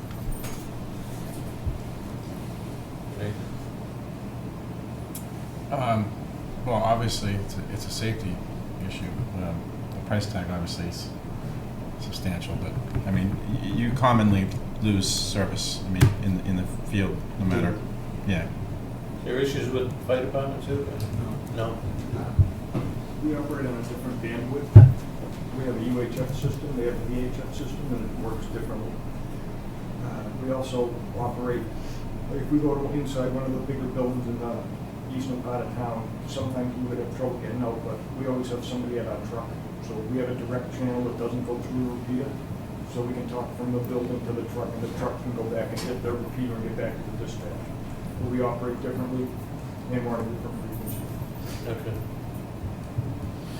Yeah, and one thing I want to point out, there's always sticker shock when you look at prices, but I want to remind the Board of Selectmen that when these guys went out a year or two ago, they got a price of $750,000. You add up those two prices and you're about half of that. It's about $380,000. So unfortunately, vendors will sometimes quote you what they think you can afford as opposed to what it really costs. And we will have a competitive procurement, and I've given the town already a list of about 8 different radio shops and vendors who might be interested in this. So I'm going to guess that we'll probably get about four different responses. I'm not, I mean, if it goes in front of town meeting, it's up to town meeting to approve it anyway. Yeah, absolutely. I have a problem with the circumvention of capital. I don't know if it's that important. Do you feel you're in capital? I want to say, Mary, we talked about this. I mean, the chief brought this up And then I think that was the issue, was the price tag a year or two ago. I know it's been in the discussion, I thought. I don't, through you, Mr. Chairman, I don't think, Chris, I looked through my Mhm. files, and I don't think he had any number down at all. It was just a mention of the problem. Yeah. Yeah, I see what you're saying, but I wasn't aware of the, it bothers me if there's a Yeah. officer in the middle of the night. No, I feel You the know, same no, way. but yeah, on Yeah. Nemco Way, way across town Yeah. where the other officers are on Park Street and, And it happens not, I mean, it happens, it's. well, that, happened yeah, to that was me- my question, It's yeah. happened to me out in front of this building. It's Mhm. happened to me in front of the police station. It's happened to me, not to single you out, Selectman Hill, Yep. it's happened to me in your neighborhood. Yep. It's happened to me up on Groton School Road. Mhm. It's happened to me when I've been out on foot chases or when I'm doing building checks or at medicals. Foot chase. Foot chase, Oh, yes. okay, For all right. big Runs wo- like the wind. I'm a gazelle. Um, And it's, some days it's, you'll be in the same area and you'll get good coverage. You go back there 20 minutes later and I'm carrying a paperweight. Oh, I don't doubt the unreliability of the system. I mean, they're just saying. Think how frustrating it is when your cell phone goes out and you're trying to call for a pizza. You go by Devon's Crest, your cell phone goes out. Yeah, it's just a question, would it make sense to go to a different system as the chief has, or is that just more, is that more, If I can speak that, we're on a VA, like the fire chief said, we're on a VA system Mhm. that allows us to talk to other agencies. I Which is see. mandated by the federal government for interoperability. A lot of the agencies around us are also on VHF. I see. So that would restrict you on mutual aid and stuff like that. So chief, you're kind of just consolidated. An island, so to speak. I see. All right. And In this area, police departments are using the VHF band, and the fire departments are using the UHF Okay. band. It's just kind of the way it developed. No, you answered my question. I mean, obviously, the mutual aid between local towns is pretty, often. So you can't be handcuffing yourself in that respect either. Right. So that answered my question. Yeah. So what we're looking for is a warrant article for this fall, For the fall town meeting, yes. for the funding of what, $370,000 or something? I'll go back. Robert? So, Mr. Chairman, and to the board, just a couple of points, as you made, Mr. Chairman. The first is, Well, the financial part of it bothers me too. Right. As far as the fall, but. yeah, so procedurally, as mentioned, procedurally, the concept, and just the concept, not details, but the concept, and when I say concept, the problem with the radios, that was probably the extent that it went to capital. There was nothing, this has not gone through, as you point out, Mr. Chair, this has not gone through the capital process, which is the normal course. Part of the reason for that, as I understand it, as mentioned, the work group here was originally working on this for a proposal for capital, came back with an over $700,000 figure, but it wasn't just the figure, there was concerns, as mentioned, on that. So obviously now, what you saw tonight is what would normally. Scaled back, yeah. In which is what would normally go to capital, if you will, and go Right. through the capital process. As I understand it, and these gentlemen and the chief, I know the chief couldn't be here, could speak to it. There are concerns from them on the timing of this and sensitivities to getting this done. Obviously was presented conservatively, the total price tag is about $388,859. And when I saw this, the town accountant and I explained, as everybody knows, that in addition to the capital issue, per the town's policy, any single expenditure that's over $250,000 is generally subject to a debt exclusion. The debt exclusion, as the board is aware, requires not only approval by town meeting, but also approval by the ballot. The next election, in terms of the ballot piece, the town meeting piece is coming up, but the ballot piece would be the presidential ballot in November, which there is not the time and all of those benchmarks and checking with the town clerk to get it on the ballot. And the next election that we see, unless there's some special election, would be the spring local elections in April. Therefore, as the department has presented conceptually, what they're proposing is to do phase one, which would be $222,066, and the question was asked, by Chief Murray and others about the UDAG funds, and I explained that per the board, that there's a moratorium on the UDAG in light of the fact that there's almost $800,000 in commitments there, and we need to replenish it. That perhaps, and it's up to the board, that financing-wise, if to do a phase one article, subject to approval by town meeting, would be for $222,000, and then in the spring, the second phase before town meeting as 166, so phasing it in through the town meeting.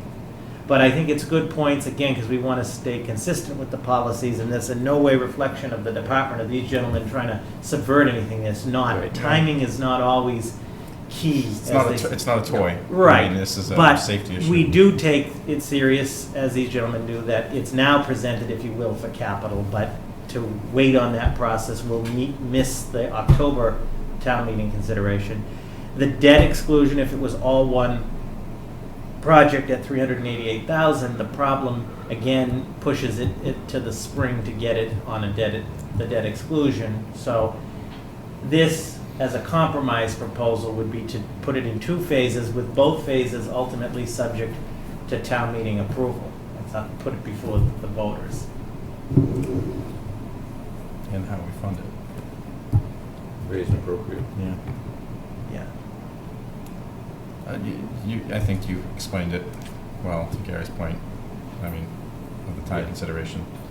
Is there a guarantee with this at all, sir? I mean, this is the be-all, end-all of making these guys, Well, that's a really good question. And yes, the RFP, the vendor who is chosen, will have to come up with a performance guarantee. Okay. We will test the system, and I will personally ride around and witness all the tests and whatever, because I'm essentially your engineer. Okay. And then the equipment, and we're not buying a lot of equipment, but we're buying some equipment, so the generator, and ultimately we buy the voters and things of that nature, they all come with various warranties. Yeah. But the system, I guess the main importance for me is the system working properly throughout the town. Yes, the thrust of what we're going to do is going to be coverage-centric. We're going to basically say, we're not covering the town. You, the vendor, have the flexibility to design this system the way you want. But it's going to work. But it's got to work, and you've got to provide 95% coverage throughout the town, 95% of the time. That's the typical standard in this business. And I've already done the study, as you will. It's internal and it's not to be revealed to them, but I know that 2 more receiver sites will do the trick just fine. And so that's what these costs are based on.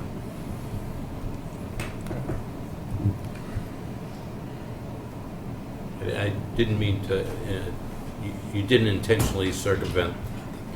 That No. wasn't what I meant. Right, so that's not what I Mr. meant. Chair, this is without, throwing the emergency flag up.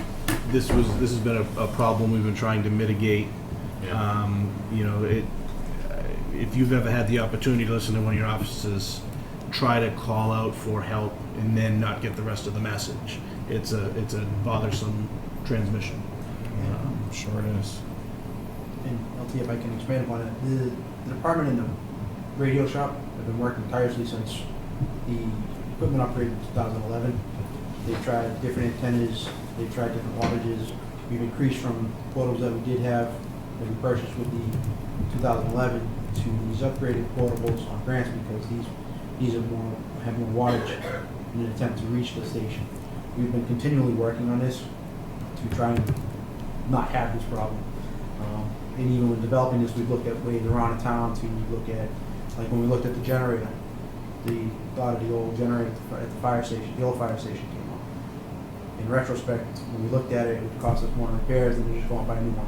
Mm-hmm. So we've looked at the town to say, how can we solve this problem, the least cost of the town, to bring the most benefits to it. If I may just add one other thing, we're not buying any weirdo technology here. This is industry standard system stuff that has been around for decades. It works great, and most towns have a voting system for their fire and police departments. So you're buying stuff that will be available if it needs to be, you need to add to it or repair it, and the concepts of voting are they've been around since the late 70s.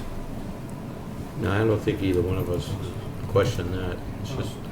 It's just a process that, and I just don't want it to get out of hand Agreed. in town with the other departments too. I mean, this,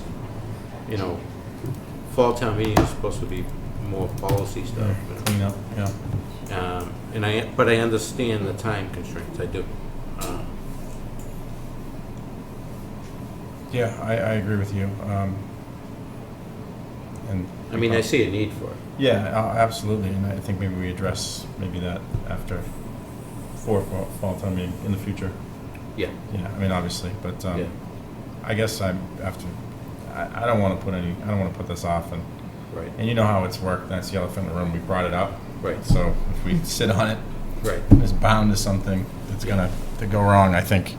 So we're just looking for a motion for a warrant article, right? And then these gentlemen make their pitch at the fall town meeting for the phase 1, Phase 1.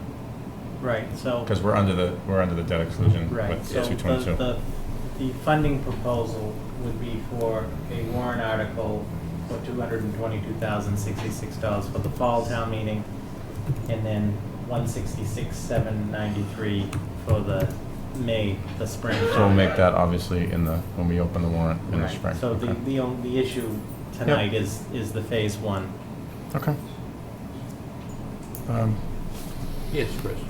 I would like to make a motion that we put on the warrant article for the special fall town meeting, the sum of $222,066 for the upgrade of the police department radio system of phase 1. Second. Any more discussion, Chris? Yeah, I just don't want this to be a habit with town departments. I mean, if you could bring it up at Oh, department head absolutely. meeting and Agreed. just, Mr. Chair, you can It's- guarantee if we didn't consider this an emergency, we would not be here. Right. right. No, No, and we I understand understand that. that. I Right. I think, as the lieutenant said, and it's echoing what the chief said to me, and the chief, as any department, follows Mhm. procedure. It's, again, the public safety Yeah. concerns for the department, which we all appreciate, and the timing concerns. I just don't want to open the floodgates. I couldn't agree with you more. Yeah. Mary? Jim, since this is public safety, are there any grants available? I don't know. If I could speak to the grant for infrastructure, well, the fire chief told us at the last meeting, is for radios is pretty much a no-go anymore. And for the grant process and application process, that would delay the project even further.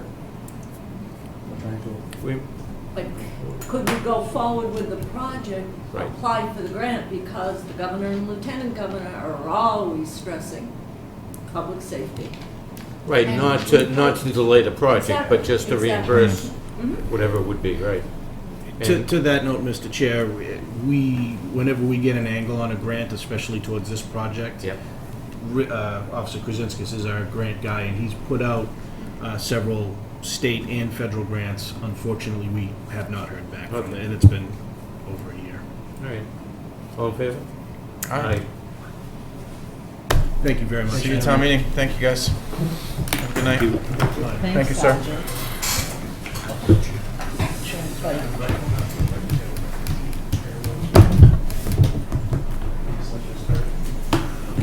Think about how angry I get when my cell phone drops out. Yeah, I was on the phone with Sprint It's just- yesterday, and I was like, it's- can you call me back, because it's gonna drop in 5 minutes. It's an issue because of God forbid someone's hurt. Yeah, and then it's, yeah. And that was a reason for the GPS. Yep. And the Yes. All right, request for an additional alcohol license from the Vineyard. Hi. Hi, How are you? good, how you doing? I'm doing. First of all, I'd like to, and I don't know if you gentlemen have been in the store before or not. And so what I did is I took pictures of what we do, and then we also have signatures from customers and people in town, so made copies for both of you. We have 198 total signatures. 98 signatures are from Ayer residents, and 100 are from out of town. And then you can start, and then Oh, scrap paper. Yeah. No, I understand, and Mr. Gendron, you were in front of us before. And yeah, actually, at the last meeting, I mentioned that there has been previous applications yeah. for a home rule, for an additional, and I Correct. remember you coming in, Yeah. and I gave the same argument. I don't think it should have one, as I gave to Shop and Save. I didn't think that they should either, but. Well, basically what happened to us at the store is that, number one, we had, Shop and Save was given a license right next to me. So that took a burden on my business. And then the gas main came in. And the gas main hit me for about $60,000 worth of business that summer. So here we are, with being nobody's fault. No, and I understand all things being equal. I mean, Yeah. You did put in for it before Yeah. this last one came up. Yeah. And I understand that. And also, what we do is what we do. We're in the alcohol business. We're not in another business trying to do something else. So we're not a hardware store trying to carry beer in one store. I hear what you're I saying. have 40 years of experience. I have 13 years in the town.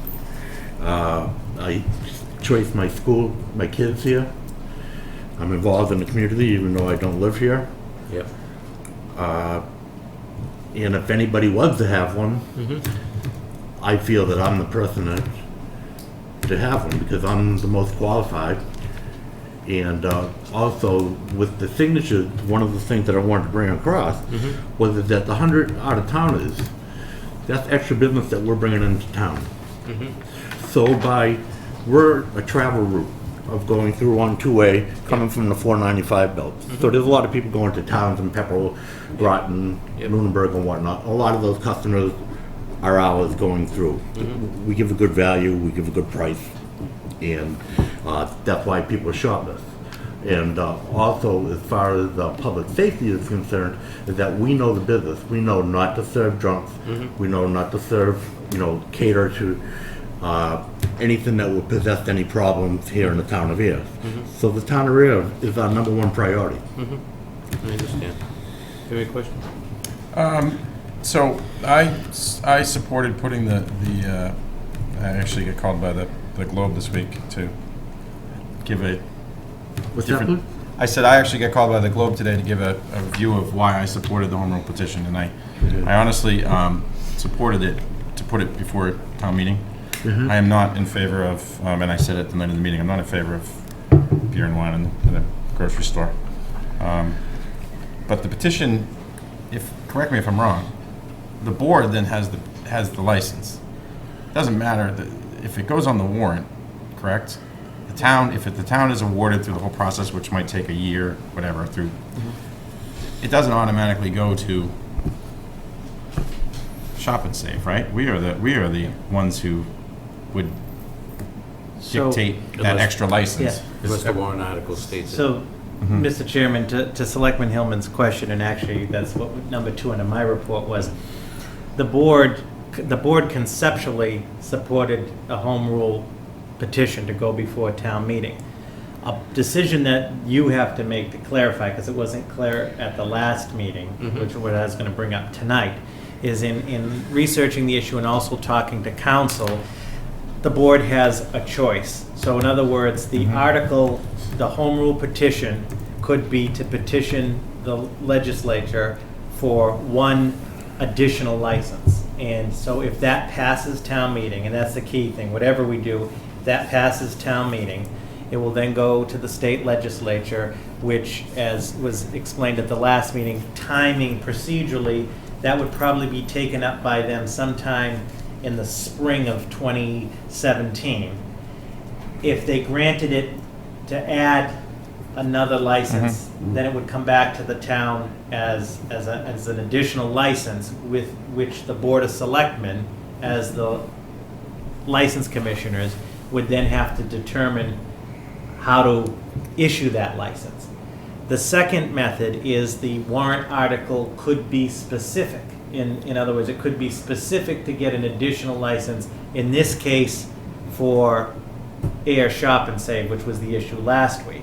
That also doesn't preclude there being another article for a specific establishment. So in sum, the board has to decide whether the article for town meeting will just be for a additional license to be determined. If granted, then the Board of Selectmen has the authority to determine who gets it. Yeah, that's kind of how I was thinking. Okay, or it could be specific for a specific location. Because then we don't, I mean, let's just say that And the respectfully, case is not proven, and don't take the, we could sit on the license. We don't have to award it. I mean, ideally, I mean, if it came to that. Because that's how I'd like to word it. If the license is, so if that's town why, meeting approves it. that's why I bring that up, because at the last meeting, the Mhm. board did not, in the motion, it was not specific as to whether the warrant article would be to petition for one additional license, Right. or was it to petition for a license specifically for Ayer Shop and Save. So Mhm. there's one of the first conundrums for the board to iron out. Yeah. No, if you're gonna go for it, I agree that we should be in control of it. Absolutely, because my guess is there'll be other people in town that have only beer and wine. Plus, do we really wanna keep going and asking for more and No. more and more? No. I don't. I mean, you're a unique situation. I mean, you're a full store. A lot of these beer and wines are the mobile station, or, Right. which is more, that's a good point you made, that you don't sell wheelbarrows and. We don't sell anything else. That's what you do, so. No, we I don't mean, sell anything else. I'd be except more for apt snacks and to, candy stuff. apt to give it, in my opinion, it's more qualified for a license than some of the other ones, so. Perfect. And I just wanted to add to the board, whatever the board decides, in the event that it's just for an additional license for the town, my office, Ms. Antonellis, and I will have to research. In other words, if granted, then the town will have an additional all alcohol license. You, as the license authority, will determine how it's issued. I guess my question is, what criteria, or what basis, or what process? And I don't have Good the answer. point. We don't have I don't have the Yeah, answer so to that's- that, meaning tonight. Right. But I think one of the things is to figure out what that warrant article is going to be. It also doesn't preclude, not to make it more complicated, but there could be a specific warrant article, or one for one location, another location, but it begins to open up. Yeah. Yeah, So the short of it is, we have a request for a license from Shop and Save. Mr. Gendron put in a request Right. 6 years ago, 5 years ago, Yeah. for, Mhm. so I mean, you could give the argument that Mr. Gendron asked before. But I think you're right, I think we need to control it ourselves. Mhm. I think that we don't put it forward site-specific. Okay.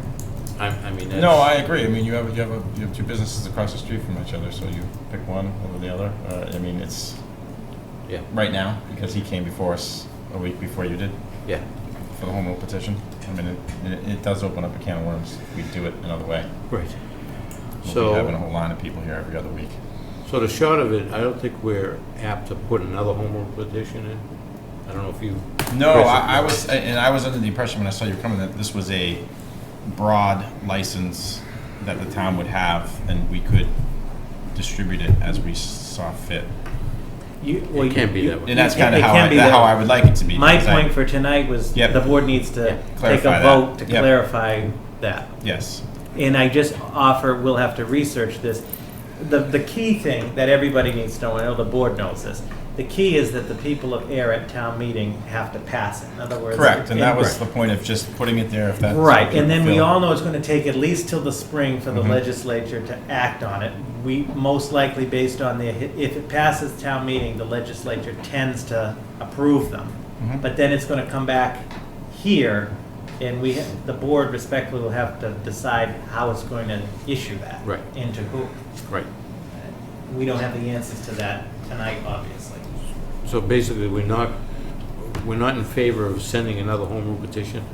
but we are in favor of not making it specifically for Shop and Save. So we're in favor of, we're in favor, the board voted, to go forward for a home rule petition. At town meeting, Yes, but not for... specifically for each either Correct. one of us. Correct.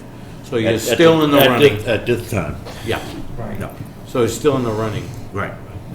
Yes. Gary, if I may, Mr. I Moore. think Jeff's a class guy, he's participated a lot in town environment. And what's important though is when he's talking about out of town is, we gotta find a way on how to stop these 19,000 cars that go through our town and beat our streets up every day. He's found a reason on how to do that. Now, I had a beer and wine license for 8 years. It is very, very difficult to make ends meet when that's all you have. Especially when he has a limited supply of inventory SKUs. Mhm. I think adding that on would be a great advantage, especially to the people that are going up and using our parking lots down here. Mhm. So, you know, he's a class guy, he's got a great record, he's been in town, he's not the guy that just comes in yesterday and wants something, so whatever support the town people can give him, I think it's the right choice. Mr. Villabro? Yeah, I'd go along with the same thing that Mr. Moore just said. He supports everything in town.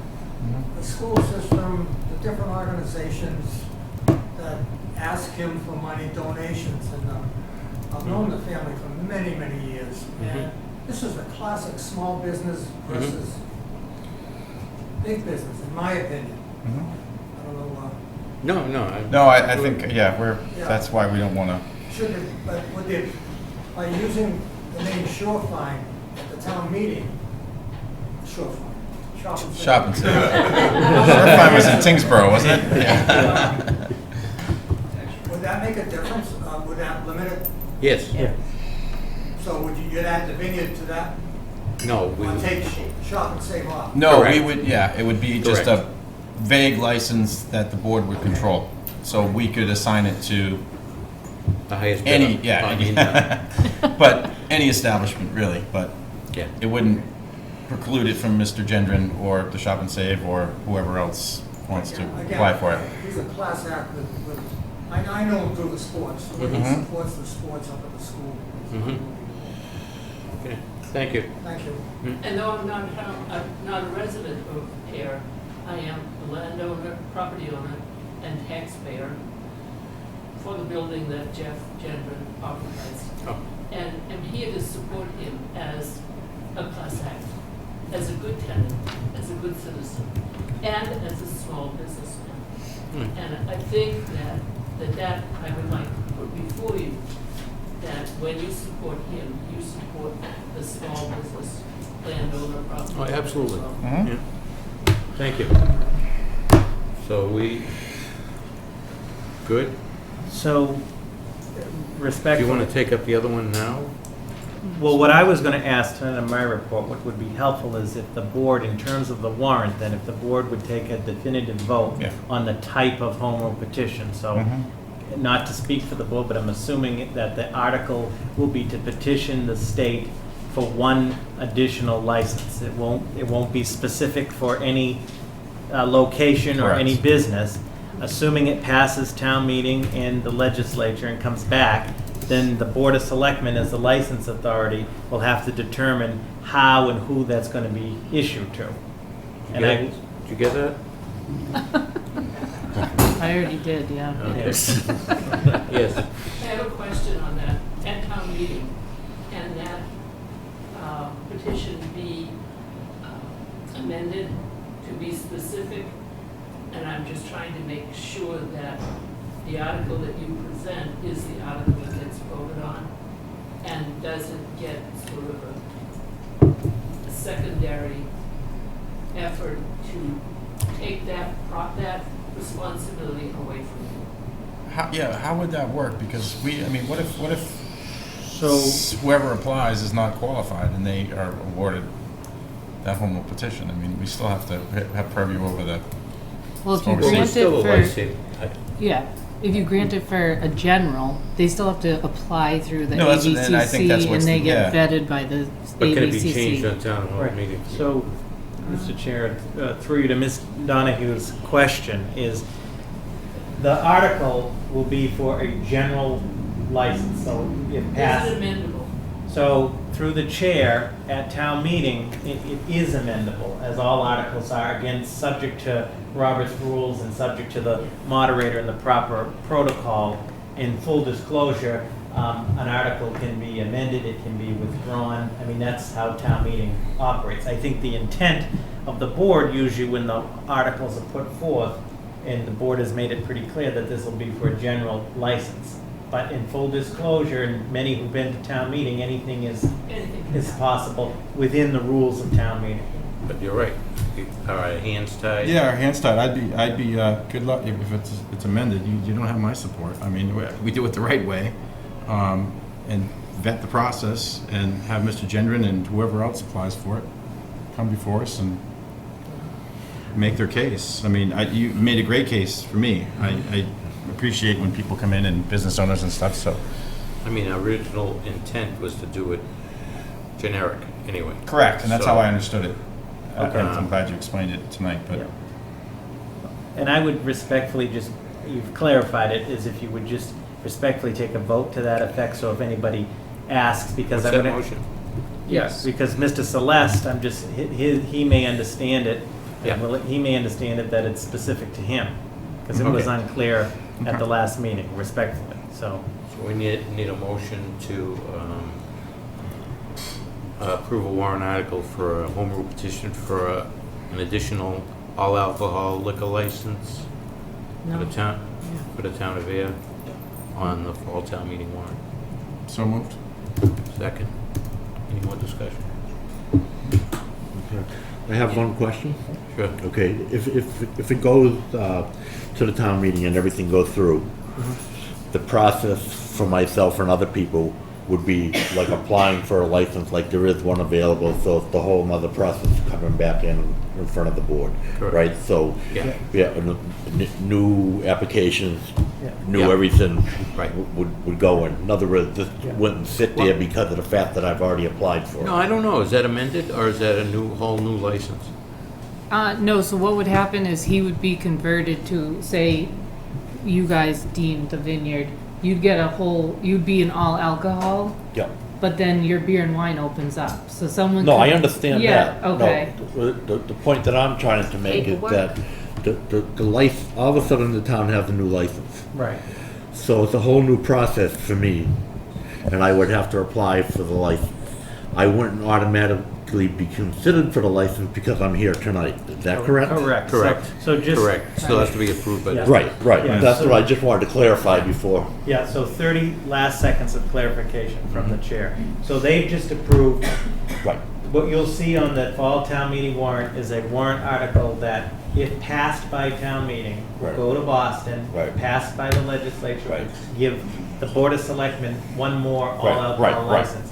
The board then is responsible for that application process, which, so conceptually you'll have I to totally apply. understand. I just wanted We'll to- have to also look to see if there's any other criteria. I but just yes. wanted to clarify it. And to Mrs. Donahue's question, as everybody knows, though at town meeting, subject to the rules of town meeting and through the moderator, articles can be amended, whether amendments pass or not, so. Which still doesn't mean that we award their license.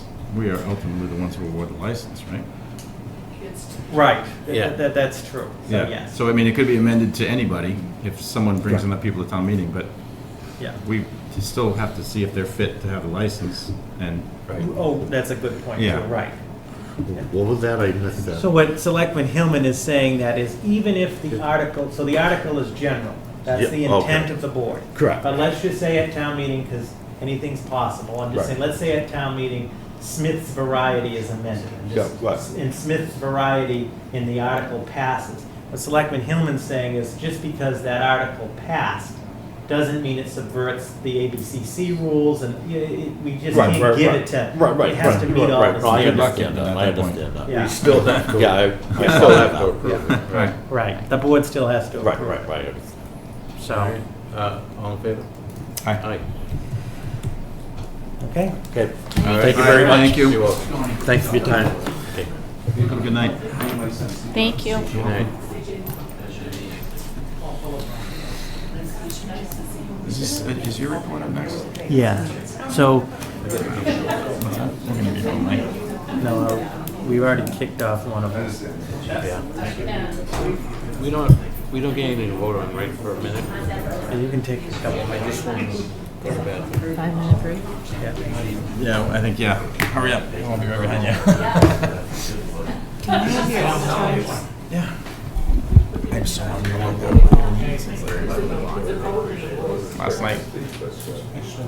It's the Chapter 61 working group continues to meet, and as I said, the working group's task is to look at a whole proactive plan moving forward with all sort of 61 lands and so forth, and we're making progress with that. But the purpose of this item for tonight is, as the board is aware, there were two, I'm going to say new. When I say new, there was the Nashua Street, which has been closed, the Nashua Street issue, and on September 1st, the town received 2 more notices on the intent to convert 61 land. And when we say Pleasant Street, there's 2 parcels.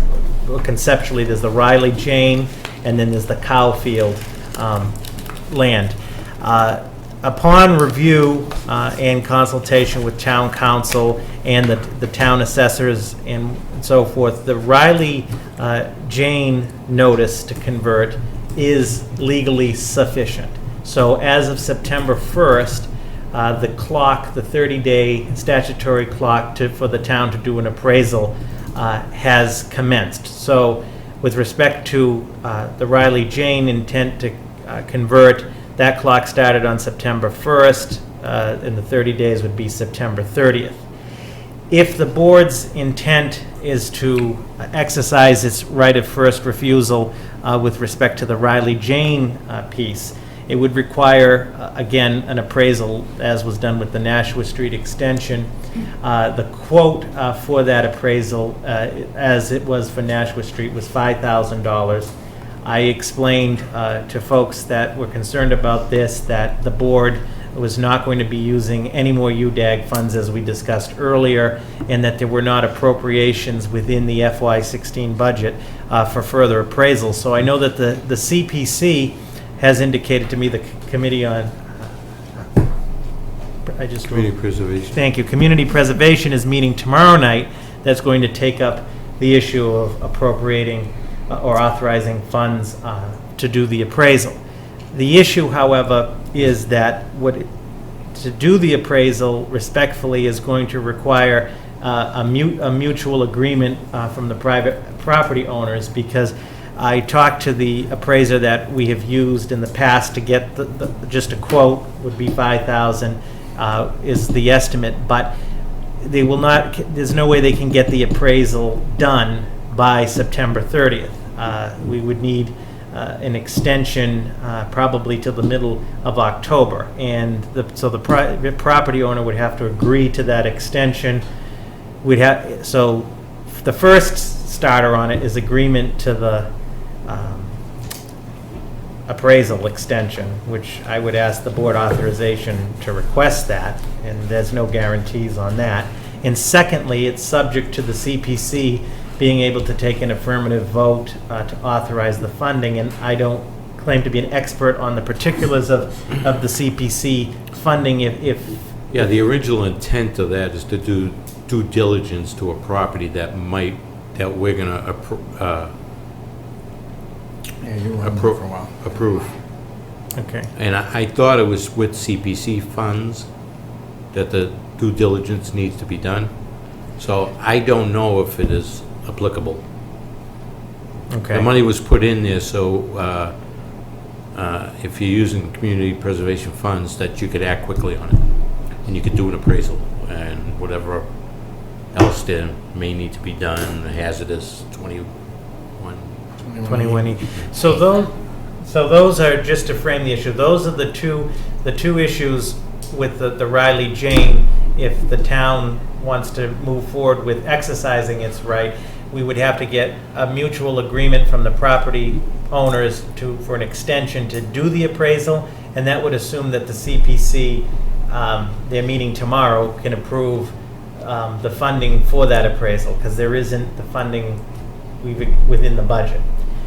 just framing it, the second, the Cowfield notice, which we received at the same time for the intent to convert that land, it's the position of the town, and the town has communicated this to the private property owners, that that notice was legally deficient. And that's not a reflection on anybody, but the notice did not meet. It's wording? Wording in some, so that notice will, it's my understanding, will be resubmitted by the owner. We have not received it yet, but when we receive that, for all intents and purposes, that will start that clock.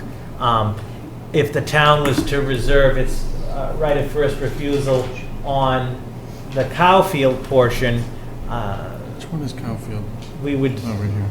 we would be able to meet the statutory clock to do the appraisal.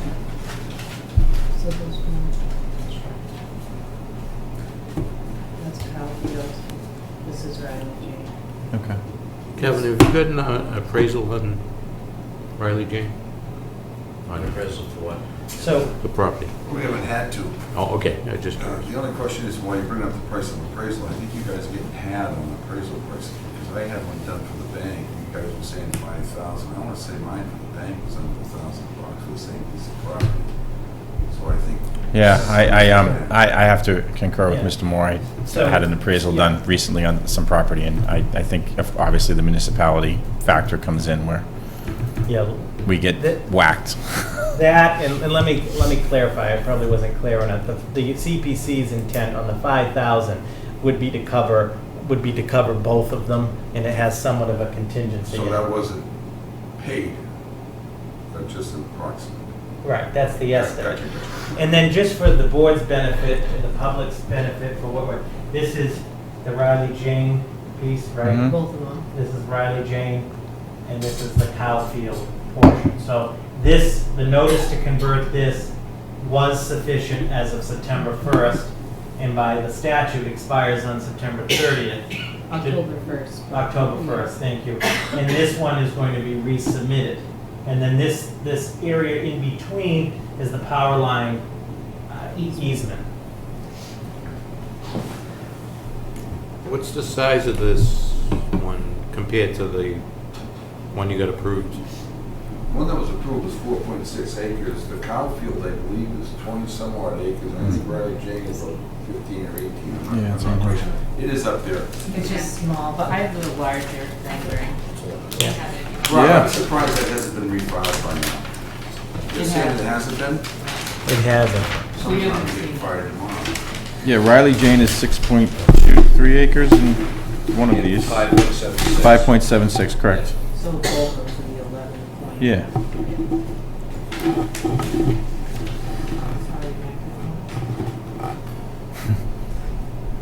Okay, so we either ask for an extension or we don't do it. Yeah, we would, Mr. Chairman, we would need on the Riley Jane, we would need an extension. And would need On the Cowfield. I'm sorry, Riley Jane. Riley I'm- Jane, and we would sorry. need authorization. I mean, the Cowfield hasn't been submitted yet, but it could be submitted tomorrow and it'll start the clock. Beth? Yeah, I just wanted to mention that it would be nice if the board would also take action on Cowfield in anticipation of the letter being submitted, you know, in a timely fashion, which we've gotten an indication from the landowner, just so that we could consider at the CPC meeting tomorrow night the appraisal for both parties, for both properties as well. And you've heard me speak to these properties as we consider the Nashua Street extension, and I think it's just appropriate that given the tremendous amount of support for acquisition of open space in town and the limited opportunities that the town has had to acquire open space, that we do the due diligence and get the appraisals done so that then the public can weigh in on potential acquisition, following the valuation being determined. I also would like to mention that because there's also something that overlays on this parcel that's not currently shown, which is the plot plan that they got approved for the subdivision lots. And I think that when we pursue acquisition of portions or most likely portions of these properties, that would be really nice to work closely with the Moores because, for example, lots 6 and 7 of the back portion, they're part of the same original parcel, but not all of them are enrolled in Chapter 61. And so I'm not sure that those portions that they would have remaining with them would be developable. So it might be that a community agreement rather than pursuing acquisition through Chapter 61 would be a more appropriate route to go with this because then we could work with them to sort of maximize the development that they can do while the town retains the land that is most optimal for the purposes that the town would like to utilize it. So I, certainly welcome those kinds of discussions because I would really like to see that, we both can kind of find a win-win situation here where, they can develop to the extent that it seems appropriate for them and the town can take the area that is of interest for the town. Because there is a tremendous amount of interest in this area, but we wouldn't want to, just by means of them only having had the opportunity to enroll portions of it in Chapter 61, then take away from other lands that they would not be able to develop because of their subdivision plan. That's Yeah. Chris? Beth, and I mean no disrespect by this at all, because you've presented fantastic at the last meeting and this as well. The overwhelming support is where? Because it seems to be mostly abutters. I mean, I talked to other people in town and... Well, I can speak from the park department that this is a big opportunity for us to acquire land that we don't have. We're developing more and more and more of our land. We're losing it for what? I mean, the park department is behind this. I can say that. I'm behind it as a citizen. I live in the area. We can connect the Rosewood neighborhood to Washington Street with these lands. And that's big. I don't know if you've talked to the people in those neighborhoods, but the rail trail's right there. You can connect Washington Street to the rail trail in that area and to, Jonathan Drive, the Rosewood neighborhood there. It's a big opportunity. No, I understand that, but if the town's going to spend $800,000 to connect the rail trail, I mean, when we could be, and I'm just being devil's advocate. I'm not. Right. I'm just saying, Yeah, when you can bring in $2 million, and obviously that's an absorbent figure. I'm just throwing that out there of revenue and infrastructure. I understand the open space thing, but I mean, I don't see how this would. Everything's not dollars and cents in every bottom line, though. Well, I think it is. What I'm saying is, it's important to you, and I appreciate that, and I'm sure I would feel the same way if I lived there. But people who live across town that have never been up to Pleasant Street, it is dollars and cents because ultimately their tax bill goes up to purchase the land. And I'm not saying I'm against it. I'm just saying that you're asking someone to. Their tax bill doesn't go up to purchase the land. And So where was the CPC? I mean, shouldn't this have been this has come before us a year and a half ago. And I feel like, again, we're at the last minute here where now we're waiting for them to grant for the appraisal. So that's my frustration lies in, I hear about tremendous amount of support, and I appreciate Mr. Mayo and Mrs. Maxon, and Beth is here, but where was everybody that was screaming and yelling a year ago in support? Because There was no option to acquire a year ago. well, when this first came up, this room was full, because I think it was when I was chairman, so that was 2 years ago. When everybody came. Ruth? I mean, excuse me. Ruth? At town meeting, didn't you hear people saying to the CPC, why aren't you buying property? Why aren't you buying property? Our taxes are going into your funds and we're not acquiring open space. The last 2 town meetings in the spring that I've been to, I've heard comments like that from people. They want the CPC to acquire places. If it fits. And they didn't have the opportunity, like I say, like I said. Right. It's not until it's presented. We're not going to just, anything can do with it. we're just not going to buy open space to buy. No, absolutely. CJ. Mr. Chairman, just to clarify everyone in the room, I would like to know how the park department and the CPC is going to connect Jonathan Drive, Victor Drive, through the rail trail all the way up to the high school. Because I'm kind of confused on that, the way it comes, how it's all connected. If you purchase these lands in 61, Chapter 61. It's definitely, do you want me to respond? Yeah, sure. Mr. Chair? Yeah, maybe to the Yeah, come on up, Beth. Can you come up? Come up to the mic, Beth, just so it can be.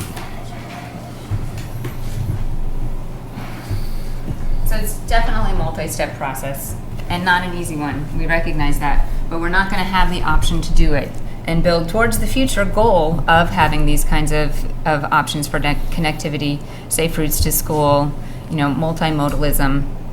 And this lot does represent a significant portion of a future connection that could be maintained or could be created. So there would be one additional property that we would have to go through one of the alternatives that I presented at the last hearing, and then there would be 3 additional properties through another. Would that be going. National Grid? This is the portion going towards Washington Street, and then there would be the National Grid one, and I think we already discussed that at the last hearing as well, that if they're given municipal and political pressure, I don't see why they wouldn't allow. And Security. Mark, no, we're going to take it in fee. I think they would want us to take it in fee, not do an easement, because then there would be a liability issue if they were going to give us an easement. But I think the approach would be to try and take it in fee, and then Mark could also, DPW could also use it for the sewer easement. So the same portion could be used for the sewer easement connectivity to the Rosewood neighborhood, as well as the path connectivity.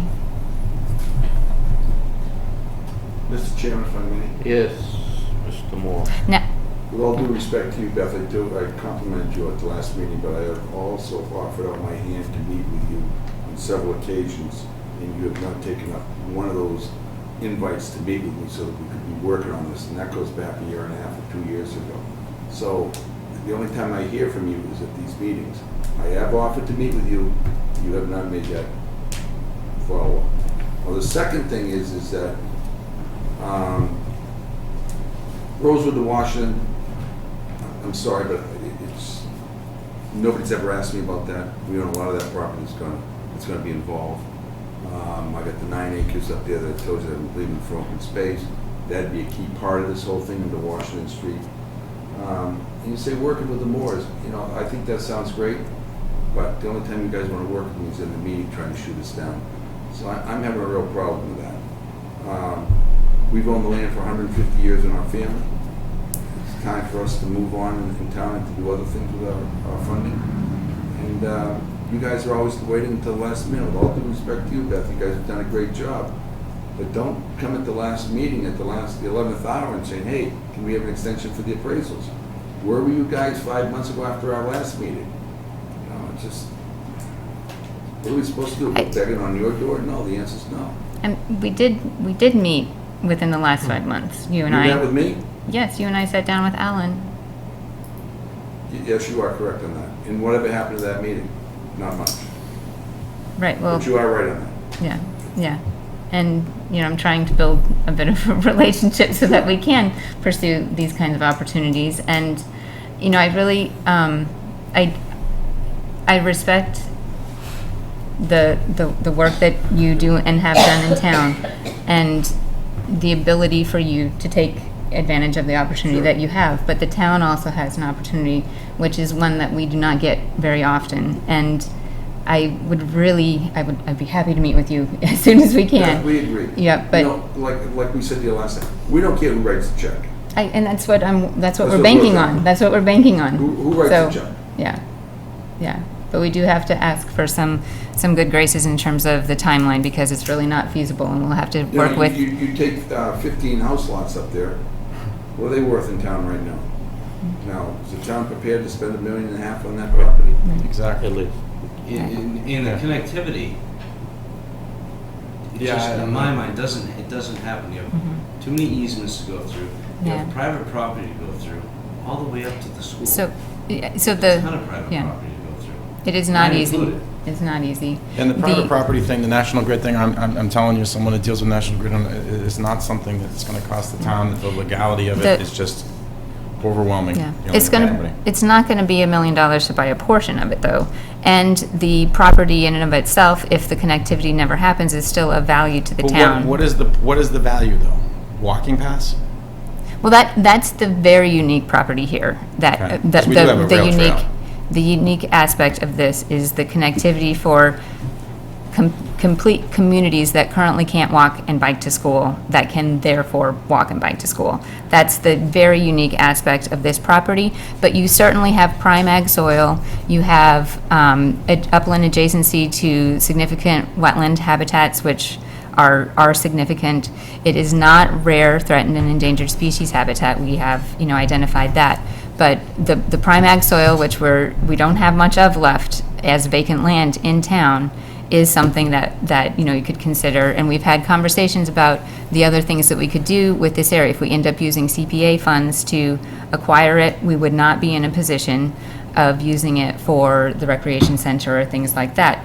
But it still could be community gardens, it could be a community farm, it could be, a play space, and there's many uses. And this is a neighborhood that, because, as we discussed last time, walking distance to the schools, walking distance to the most densely developed area, and the rail trail just makes it very accessible and sort of key location for considering. And we can consider what we want to do in the future. We can pursue the walking trail. We can pursue other options there. But if we don't, take the first step and at least appraise it and let the people speak as to whether or not they're interested in pursuing this, then it's a missed opportunity. And once you build a house there, you're not going to build anything else there. Did you say no, you don't want an extension? What's on the table right now, Riley Jane Farm? Yeah. I can answer that. No, I don't want an extension. He owns Riley Jane and County. Okay. All right. And we are 20 days into the process with Riley Jane, correct? Okay. I mean, there's not, You're talking $1.5 million. Is the town going to do that at the town meeting? personally, I don't believe so, Right. but Not all of it. Yeah, I don't want to speak for town meeting because you'll get every neighbor that abuts the property that wants to buy it, and that's the way town meeting works. It would be anywhere in any town. If it was in my neighborhood, I'd probably be more. But I'd like to point out you only have one abutter in the room right now, I think. Right? okay, So, I mean, there's at least two of us who are here at 9:30 at night. Okay.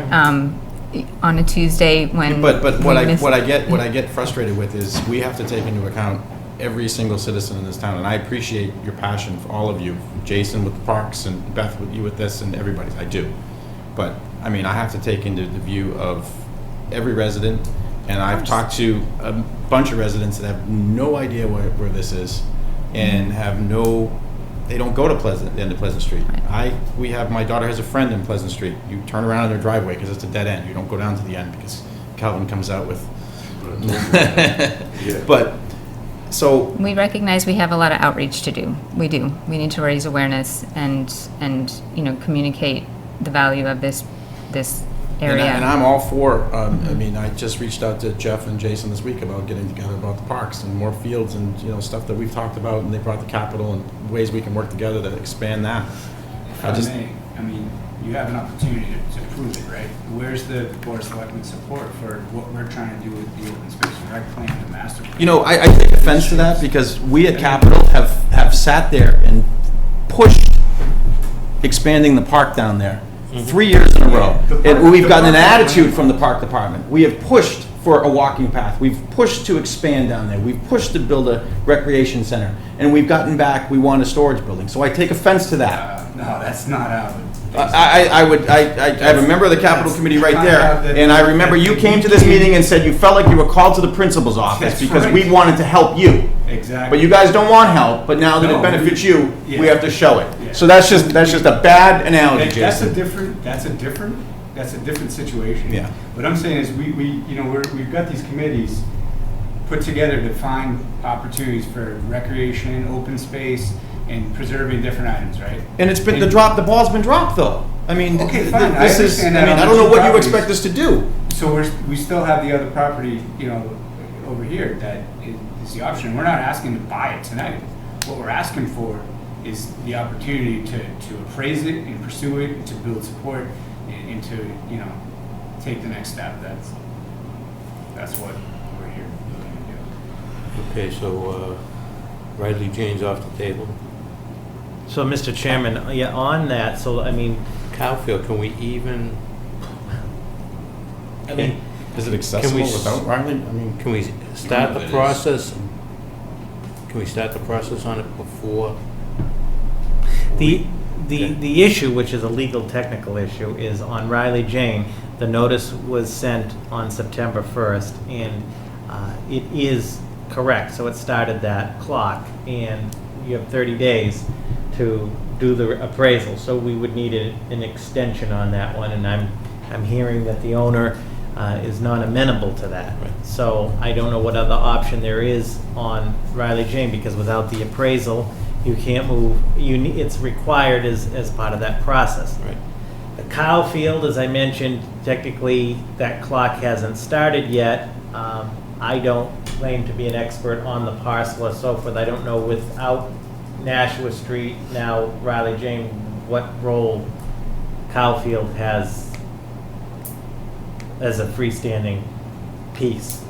Mr. Chairman, I don't have the exact numbers in front of me, but both of the Riley Jane and the Cowfield parcels that you see on the map there, all of that is not 61. The shaded part is. It's hard to see On Riley it. Jane, I don't see it on Cowfield. Yeah, that shaded part. Correct. Right. Okay, I don't see the shaded part on Cowfield. Right here. Yeah, it's hard, yeah. The mount, Right here. that portion. In these lines. Okay. Then the Riley Jane, show that to me on the shaded part. That's all there, yeah. And then this That's part. Riley Jane, that's Riley Jane. Then there's the easement.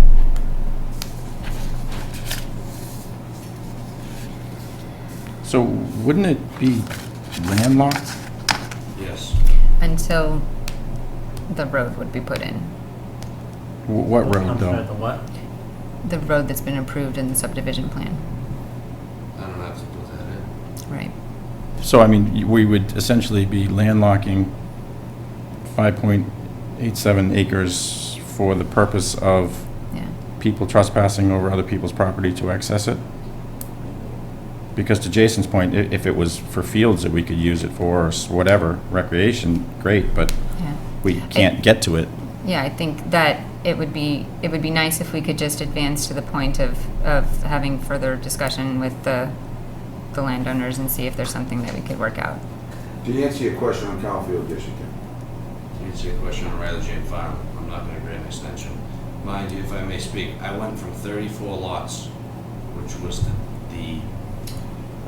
which was approved, not definitive, 34 lots, to save the community and to save the neighborhood and everything else with the right-of-ways that we could put in there. I went down to 14 lots. Okay? To save the neighborhood. I grew up there. I get it. I did. All I'm asking for is, I work with the town, work with stuff, but you guys, you're landlocked. No, that was my point. I mean, Period. we're gonna buy, Landlocked. I mean, I don't, if we're landlocked, we can't use the property. Until we would work out easements. But I mean, at that point, that's rolling the dice, because you don't necessarily have to work out easements. I mean, someone could just say, you know what, go pound sand. We've had it, we don't wanna do it. The valuation also changes significantly when it's landlocked. So if we can go through the appraisal and determine what the valuation is, then And this isn't a cut and dry, that's the other thing too. It's not a cut and dry thing. I mean, we say we're gonna buy it, we appraise it, and I guarantee you the appraisal in the eyes of the owner is more than, as I felt with the previous property, was low. So then that goes to theirs, and then we end up in court fighting on what the actual valuation of the land is. it's And it not, could- I don't believe it's court under Chapter 61. It is that there would be an additional appraisal that would be conducted by the landowner, and then there could be a third appraisal that would be conducted jointly, and it would have to be settled. And the timeline also gets renewed under Chapter 61 if, I think it takes it to the step of the third appraisal. So then you're not bound to the 120 days anymore for pursuing the purchase and sale. What would be the purpose of buying landlocked property though? Like I said, I'm hoping that we'll be able to work with the landowners If not, then the valuation is certainly impacted by the landlocked nature of it, and we would have to start maybe working with the abutters sooner rather than later. Again, that's a crapshoot. Yeah, I mean, I'm all for the Chapter 61 vision moving forward. We've been working on this for 2 years, and they've been nice enough to grant, it has been 2 years. How do you Extensions. figure? What's that? How do you figure 2 years? This was brought forward. But it was incomplete and they didn't resubmit. So now we've Okay, just but gotten it. we knew We've the gotten process, it so 20. we're gonna bring it to the CPC tomorrow and approve it. I mean, there was no mention of the CPC at the last one. I'm sorry, which one are you referring to? The one- Nashua Street. Nashua Street Street. Extension. If there wouldn't have been funding allocated towards it, we would have discussed the use of CPC funds. I think CPA funds. we could really bully this thing all night long. Mhm. I think, with all due respect to Beth and her people here, it's the 11th hour. We've got a tremendous amounts of money in engineering in this property. We've owned it, we've paid taxes on it forever. We want to do what we want to do with our property. Beth moves in from out of town, comes up here, buys a piece of property. She wants to do what she wants to do with her property. It's time for us to do what we want to do with our property. We're leaving a tremendous amount of open space there. At 9 acres going up to Washington Street, that's being left as open space. Now, how much more do you guys want out of us, our blood? You know, we're doing what's good. We all grew up in that neighborhood. And I think what our family's done in that property, with all due respect to everybody, I think enough is enough. And the view that development is always bad is frustrating to me. I agree. I mean, I don't want to see apartment buildings and 8-story buildings, but I mean, I don't know how you could argue that Pingree Hill wasn't one of the best things that this happened to this town in the last 10 years, with the new neighbors and people moving in and new families. Yeah, as far as new tax revenue. New tax Many- revenue. yeah. Many studies will show that the services that the town needs to supply don't counterbalance the tax revenue for single-family suburban style developments. Well, I'll tell you, the school enrollment has dropped for the last 12 years, so it's not being affected at Pingree with young people moving in with kids. No, but if people staying in the school system has improved dramatically. Right. You know, with the, so. So I don't know, where do we stand? Well, where we stand is the question is about getting an extension to do the appraisal on Riley Jane. That and was- the that owner was has. Third time now. Oh, we can't get an appraisal Okay. on Riley Jane. And Cowfield? Well, I mean, Cowfield, we technically could meet that deadline, but But we don't have it has a not been, proposal yet. it has not been submitted yet. It was submitted, but It's got to be resubmitted. Right. So, I mean, legally, can we approve an appraisal on something that we can't appraise yet? No, generally you would get the notice and then, I mean, Well, I don't know. That's yeah, what I'm asking. right. But if this, I'm just curious if the CPC's meeting tomorrow, does that, do you approve it, then they fund it? I'm not sure how that process works. Or do you have to approve it and then they don't, you know what I mean? Well, can the CPC allocate money for appraisal tomorrow? And Well, then, on property that they're going to purchase. They still That's the have way to it's do it written. before So- October 1st. Right. No. No, for Cowfield. Sorry, we're talking about Cowfield. yeah, Cal- yeah, Riley So- Jane's is, Yeah. So if, yeah, that's, I mean, you sure you don't want to grant extension? So to Selectman Luca's question, and I don't know the answer, maybe you do, is if the CPC votes to do the to fund the appraisal for Cowfield, does that then commit that the Cowfield has to be acquired using CPC? the way that it read in the town meeting warrant is that it is utilized for Due diligence. due diligence associated with acquisition.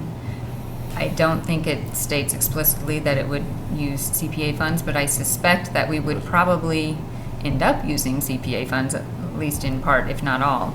So I don't think we would get hung up on that issue. When we get the, But we would want to know that once the complete documentation is received, that the board would entertain and pursue an appraisal. I would entertain having a meeting, calling a meeting in 48 hours on it. An emergency meeting. Instead of going through it now, because we still don't know what it is. What would the meeting be for?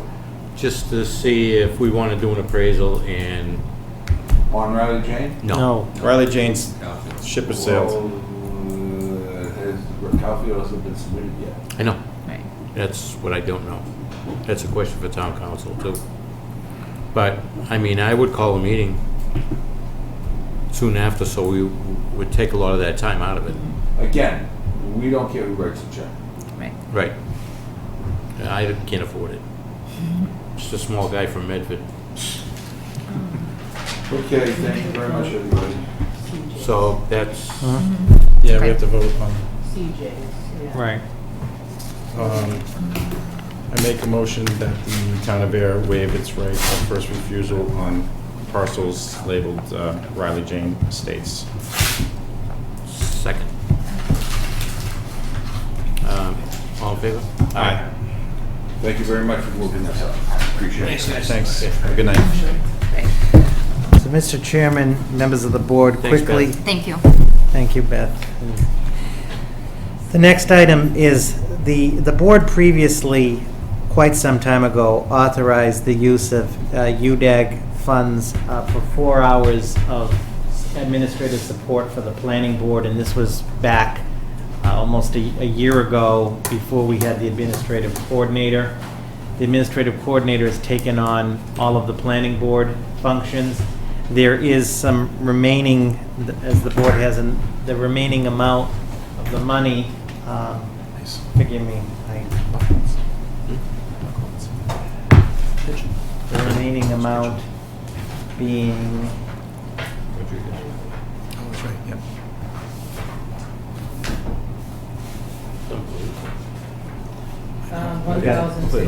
yeah. So there's $1,666 remaining in that funding.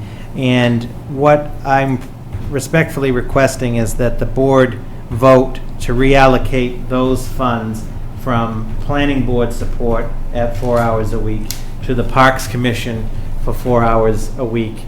Obviously, when the funding has been exhausted, that's it. But in talking to the Parks and Rec director, they would appreciate some support for minutes of the commission. He also has some administrative work that would help that office. So I thought that it would be a good use of those funds. Again, so I'd just be respectfully requesting a vote of the board to reallocate the UDAG funds from 4 hours a week to the planning board support over to the Parks Commission for 4 hours a week. And this would just be incorporated by Sandy? Yeah, so Sandy's going to do planning board. Jane Morris, who was the employee doing those 4 hours, she will do the 4 hours for Parks and Rec until that funding runs out. Okay. So moved? So moved, yeah. Second. Any discussion? All in favor? Aye. Okay, thank you. Next. And then lastly, in the packet is the approval of the police station roof replacement contract in the amount of $117,748.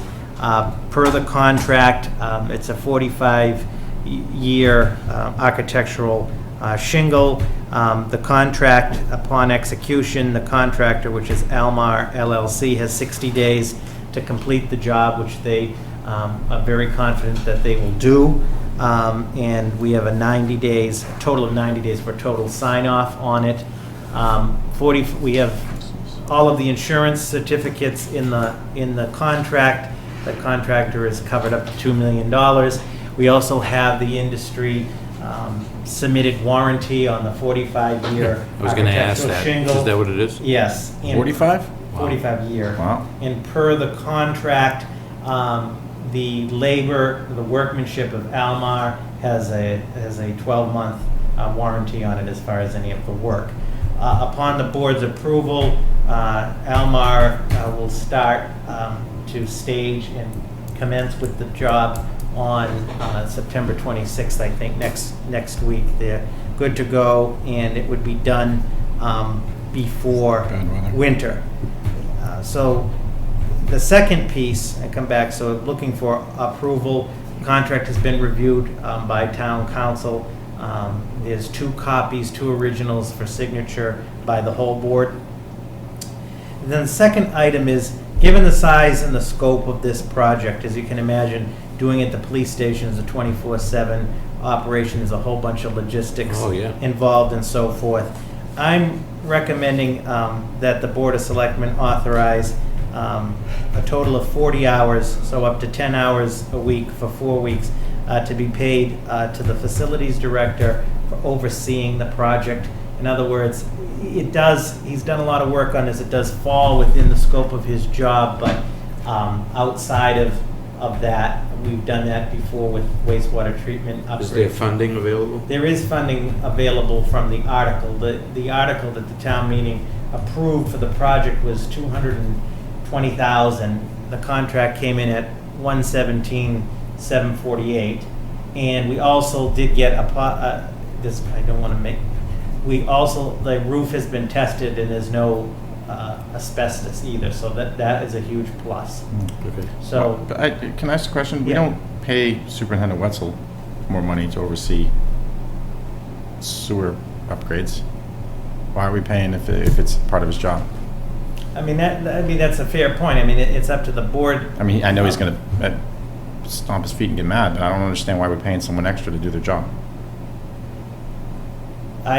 I was figuring, giving the size and scope of the project, but I mean, it's a roofing. I mean, I'm sorry. I just All right. it's a roofing. I mean, I'm asking the question. Yeah, I just don't know where it ends. I mean, do we if we start doing the Main Street Bridge? I mean, do we pay Mark an extra 40 hours? I mean, to watch, because I don't know what Dan knows about roofing, and I'm sure being a subcontractor, I mean, usually, you have someone overseeing the people show up and stuff, but ultimately, he has no control. He has no authority to be up, on their insurance on the roof. If it's a 50-year warranty, that the manufacturer is going to come out and inspect the job. That's usually how it works, to verify that it was installed correctly. So because it's on them. It's on them, yeah. So I'm not trying to pick at Dan. I just don't. Okay. I don't. If it's under his purview, if he's the facilities maintenance manager. And what are we talking for time? 10 hours A week? for 4 weeks. I don't think so. Okay. I agree with Chris. Well, so the first request is the approval of the contract. What's In the that? amount of $117,000. I was just gonna ask. I couldn't find it. I'm sorry. $117,748. That's with Almar LLC. Make a motion to approve the roofing project of the police station and grant the bid to Elmar LLC for the sum of $117,748. Second. Is it? Oh, it's by the whole It's board, right? signature. Okay. Is that stripping the old roof? I mean, we're not doing the cheap overlay. Corrected. Okay. It's I'm sorry, I didn't read the No, whole it's thing. the stripping, fine. it's Yeah. all the ice damming, it's Okay. all the gutters, there's a rubber roof Yeah, base yeah. to it, it includes all of the removal. The contract also holds Almar responsible for any damage to any plantings, so Okay. forth around the perimeter. And there's no remediation. It's been, Yeah, we just got lab It's not even old. certified. It's not that old, but there was concerns when they did the site visit. I mean, it was 1994, you never know, and you know Yeah. how our luck can be sometimes, but it got a clean bill. It includes disposal. That was the fear. I was told that, you won't need a roof for 40 years with this roof. Yeah? Yeah. And to your point, my house in Westford, the only thing that tested for asbestos was paint that was put on in the 90s. A little Yeah. sample of it, and a 100-year-old house, so Wow. go figure. But, All right. So moved and seconded. All in favor? Aye. Aye. And nothing on the other request from me for the No, facility. well, I think we get a consensus, no? No, yeah, we have a consensus. No. That actually. Sorry, that's gonna make your day rough tomorrow, but No. they can call us. That, in the interest of time, that includes all of the action items, Mr. Chairman. In the interest of time, and it's 10 o'clock, I think I made my point clear about, and clarified some things about the property enforcement. Okay. Maybe we can bring it up at the next meeting. Just briefly, to that point, let me just ask the board, do you want, because given the fact at least one of them, 71 Sandy Pond, is in litigation, does the board want to set up a property enforcement meeting with town council and building with Mr. Schultz and in executive session? I understand. But I mean, he's in violation right now because Right. the trucks are being hid behind his house being worked on, and that was explicit in the order that the vehicles not be parked there. And I know I'm nitpicking, but Well, then we've kind of handcuffed Charlie, from what I understood, because of being in litigation. That's how I understood it. And as far as the other property that we asked to clean up, I was told that we were looking into the letter that Gabe wrote in 2002 saying he was exempt, and whether that. With respect to the other one, so the one that's in litigation, I have no problem having them come out here. And I you think we want to have should, a meeting, get it cleared up? including. What's that? With the town? Oh, yeah. I mean, while they're out here, 71 and then Yeah. 14 and 128. Yeah, Those are the absolutely. ones in litigation. Yeah. And even 190. Because I think Charlie was kind of not knowing where to, because I know he wants to tackle it, but it's in litigation, so where does his, and then in the other one, we didn't pursue litigation, but we also did make, Yeah. say, Well- clean up the front, and- On the other one, Westford Road, being the McNiff Farm, the building department and talking to Mr. Schultz will go out there and cite it. There are violations. There are under the violations that have bylaw, nothing to do with the farm, yeah. and we'll start there. That doesn't in any way fly in the face. The board, we haven't taken any formal legal action. Correct. But he will cite them tomorrow. Yeah, I was under the impression that he was kind of waiting to see what, Because of that letter. because of that letter that Yeah. popped up out of nowhere. Right. So that was my point there. I think Charlie was kind of, Yeah, we have learned things in the new transition, as they say. yeah, no, that was my point. It wasn't, the letter was not pointed at anybody here. I think it's just frustration. Is Gabe done? So the arrangement we have, he's 4 hours a week on Tuesday. Yeah. And once Mr. Schultz takes the commissioner exam and is certified, Mr. Valenti retires. And so we're waiting for the state, the exam was supposed to be set for September. We told now it'll be October. So then we would fill the assistant position again? Well, Mr. Valenti will retire, Mhm. Mr. Schultz will become the building commissioner, And then we will and then fill- we'll look at the Yeah. budget as part of FY '18. Just want to make sure, give him like a thank you note or something. Oh, yeah. We're going to, as I mean, he's Selectman been here Tillman, for- present him a certificate. Yes. Been here forever. He's been here since 1995. Yeah, no, Yeah. I like Gabe. I mean, Yeah. so we obviously should make right by that. I know he's not a big fanfare guy, but No, he isn't. Then just the You want a minutes. minute? I have one amendment, sorry. I just noticed right when I was printing the one for signature, on the email I sent you, I didn't put for the adjournment motion passed 3-0. I had forgot that. yeah, we So I just stayed here. I just added it in before you sign it. That was the one change I made. I make a motion to approve the minutes with the amendment pointed out by Ms. Antonellis for September 6, 2016. You're right, you didn't put it in there. Second. All in favor? Aye. You done? Blank for all I know. I love my keyboard. It's nice, huh? They've had those for a while, you know, Gary, right? No. Oh, you got a black and white one. Wasn't your original one pink? Yeah, it was. From Cindy. I make a motion to adjourn. Second. All in favor? Aye. Aye.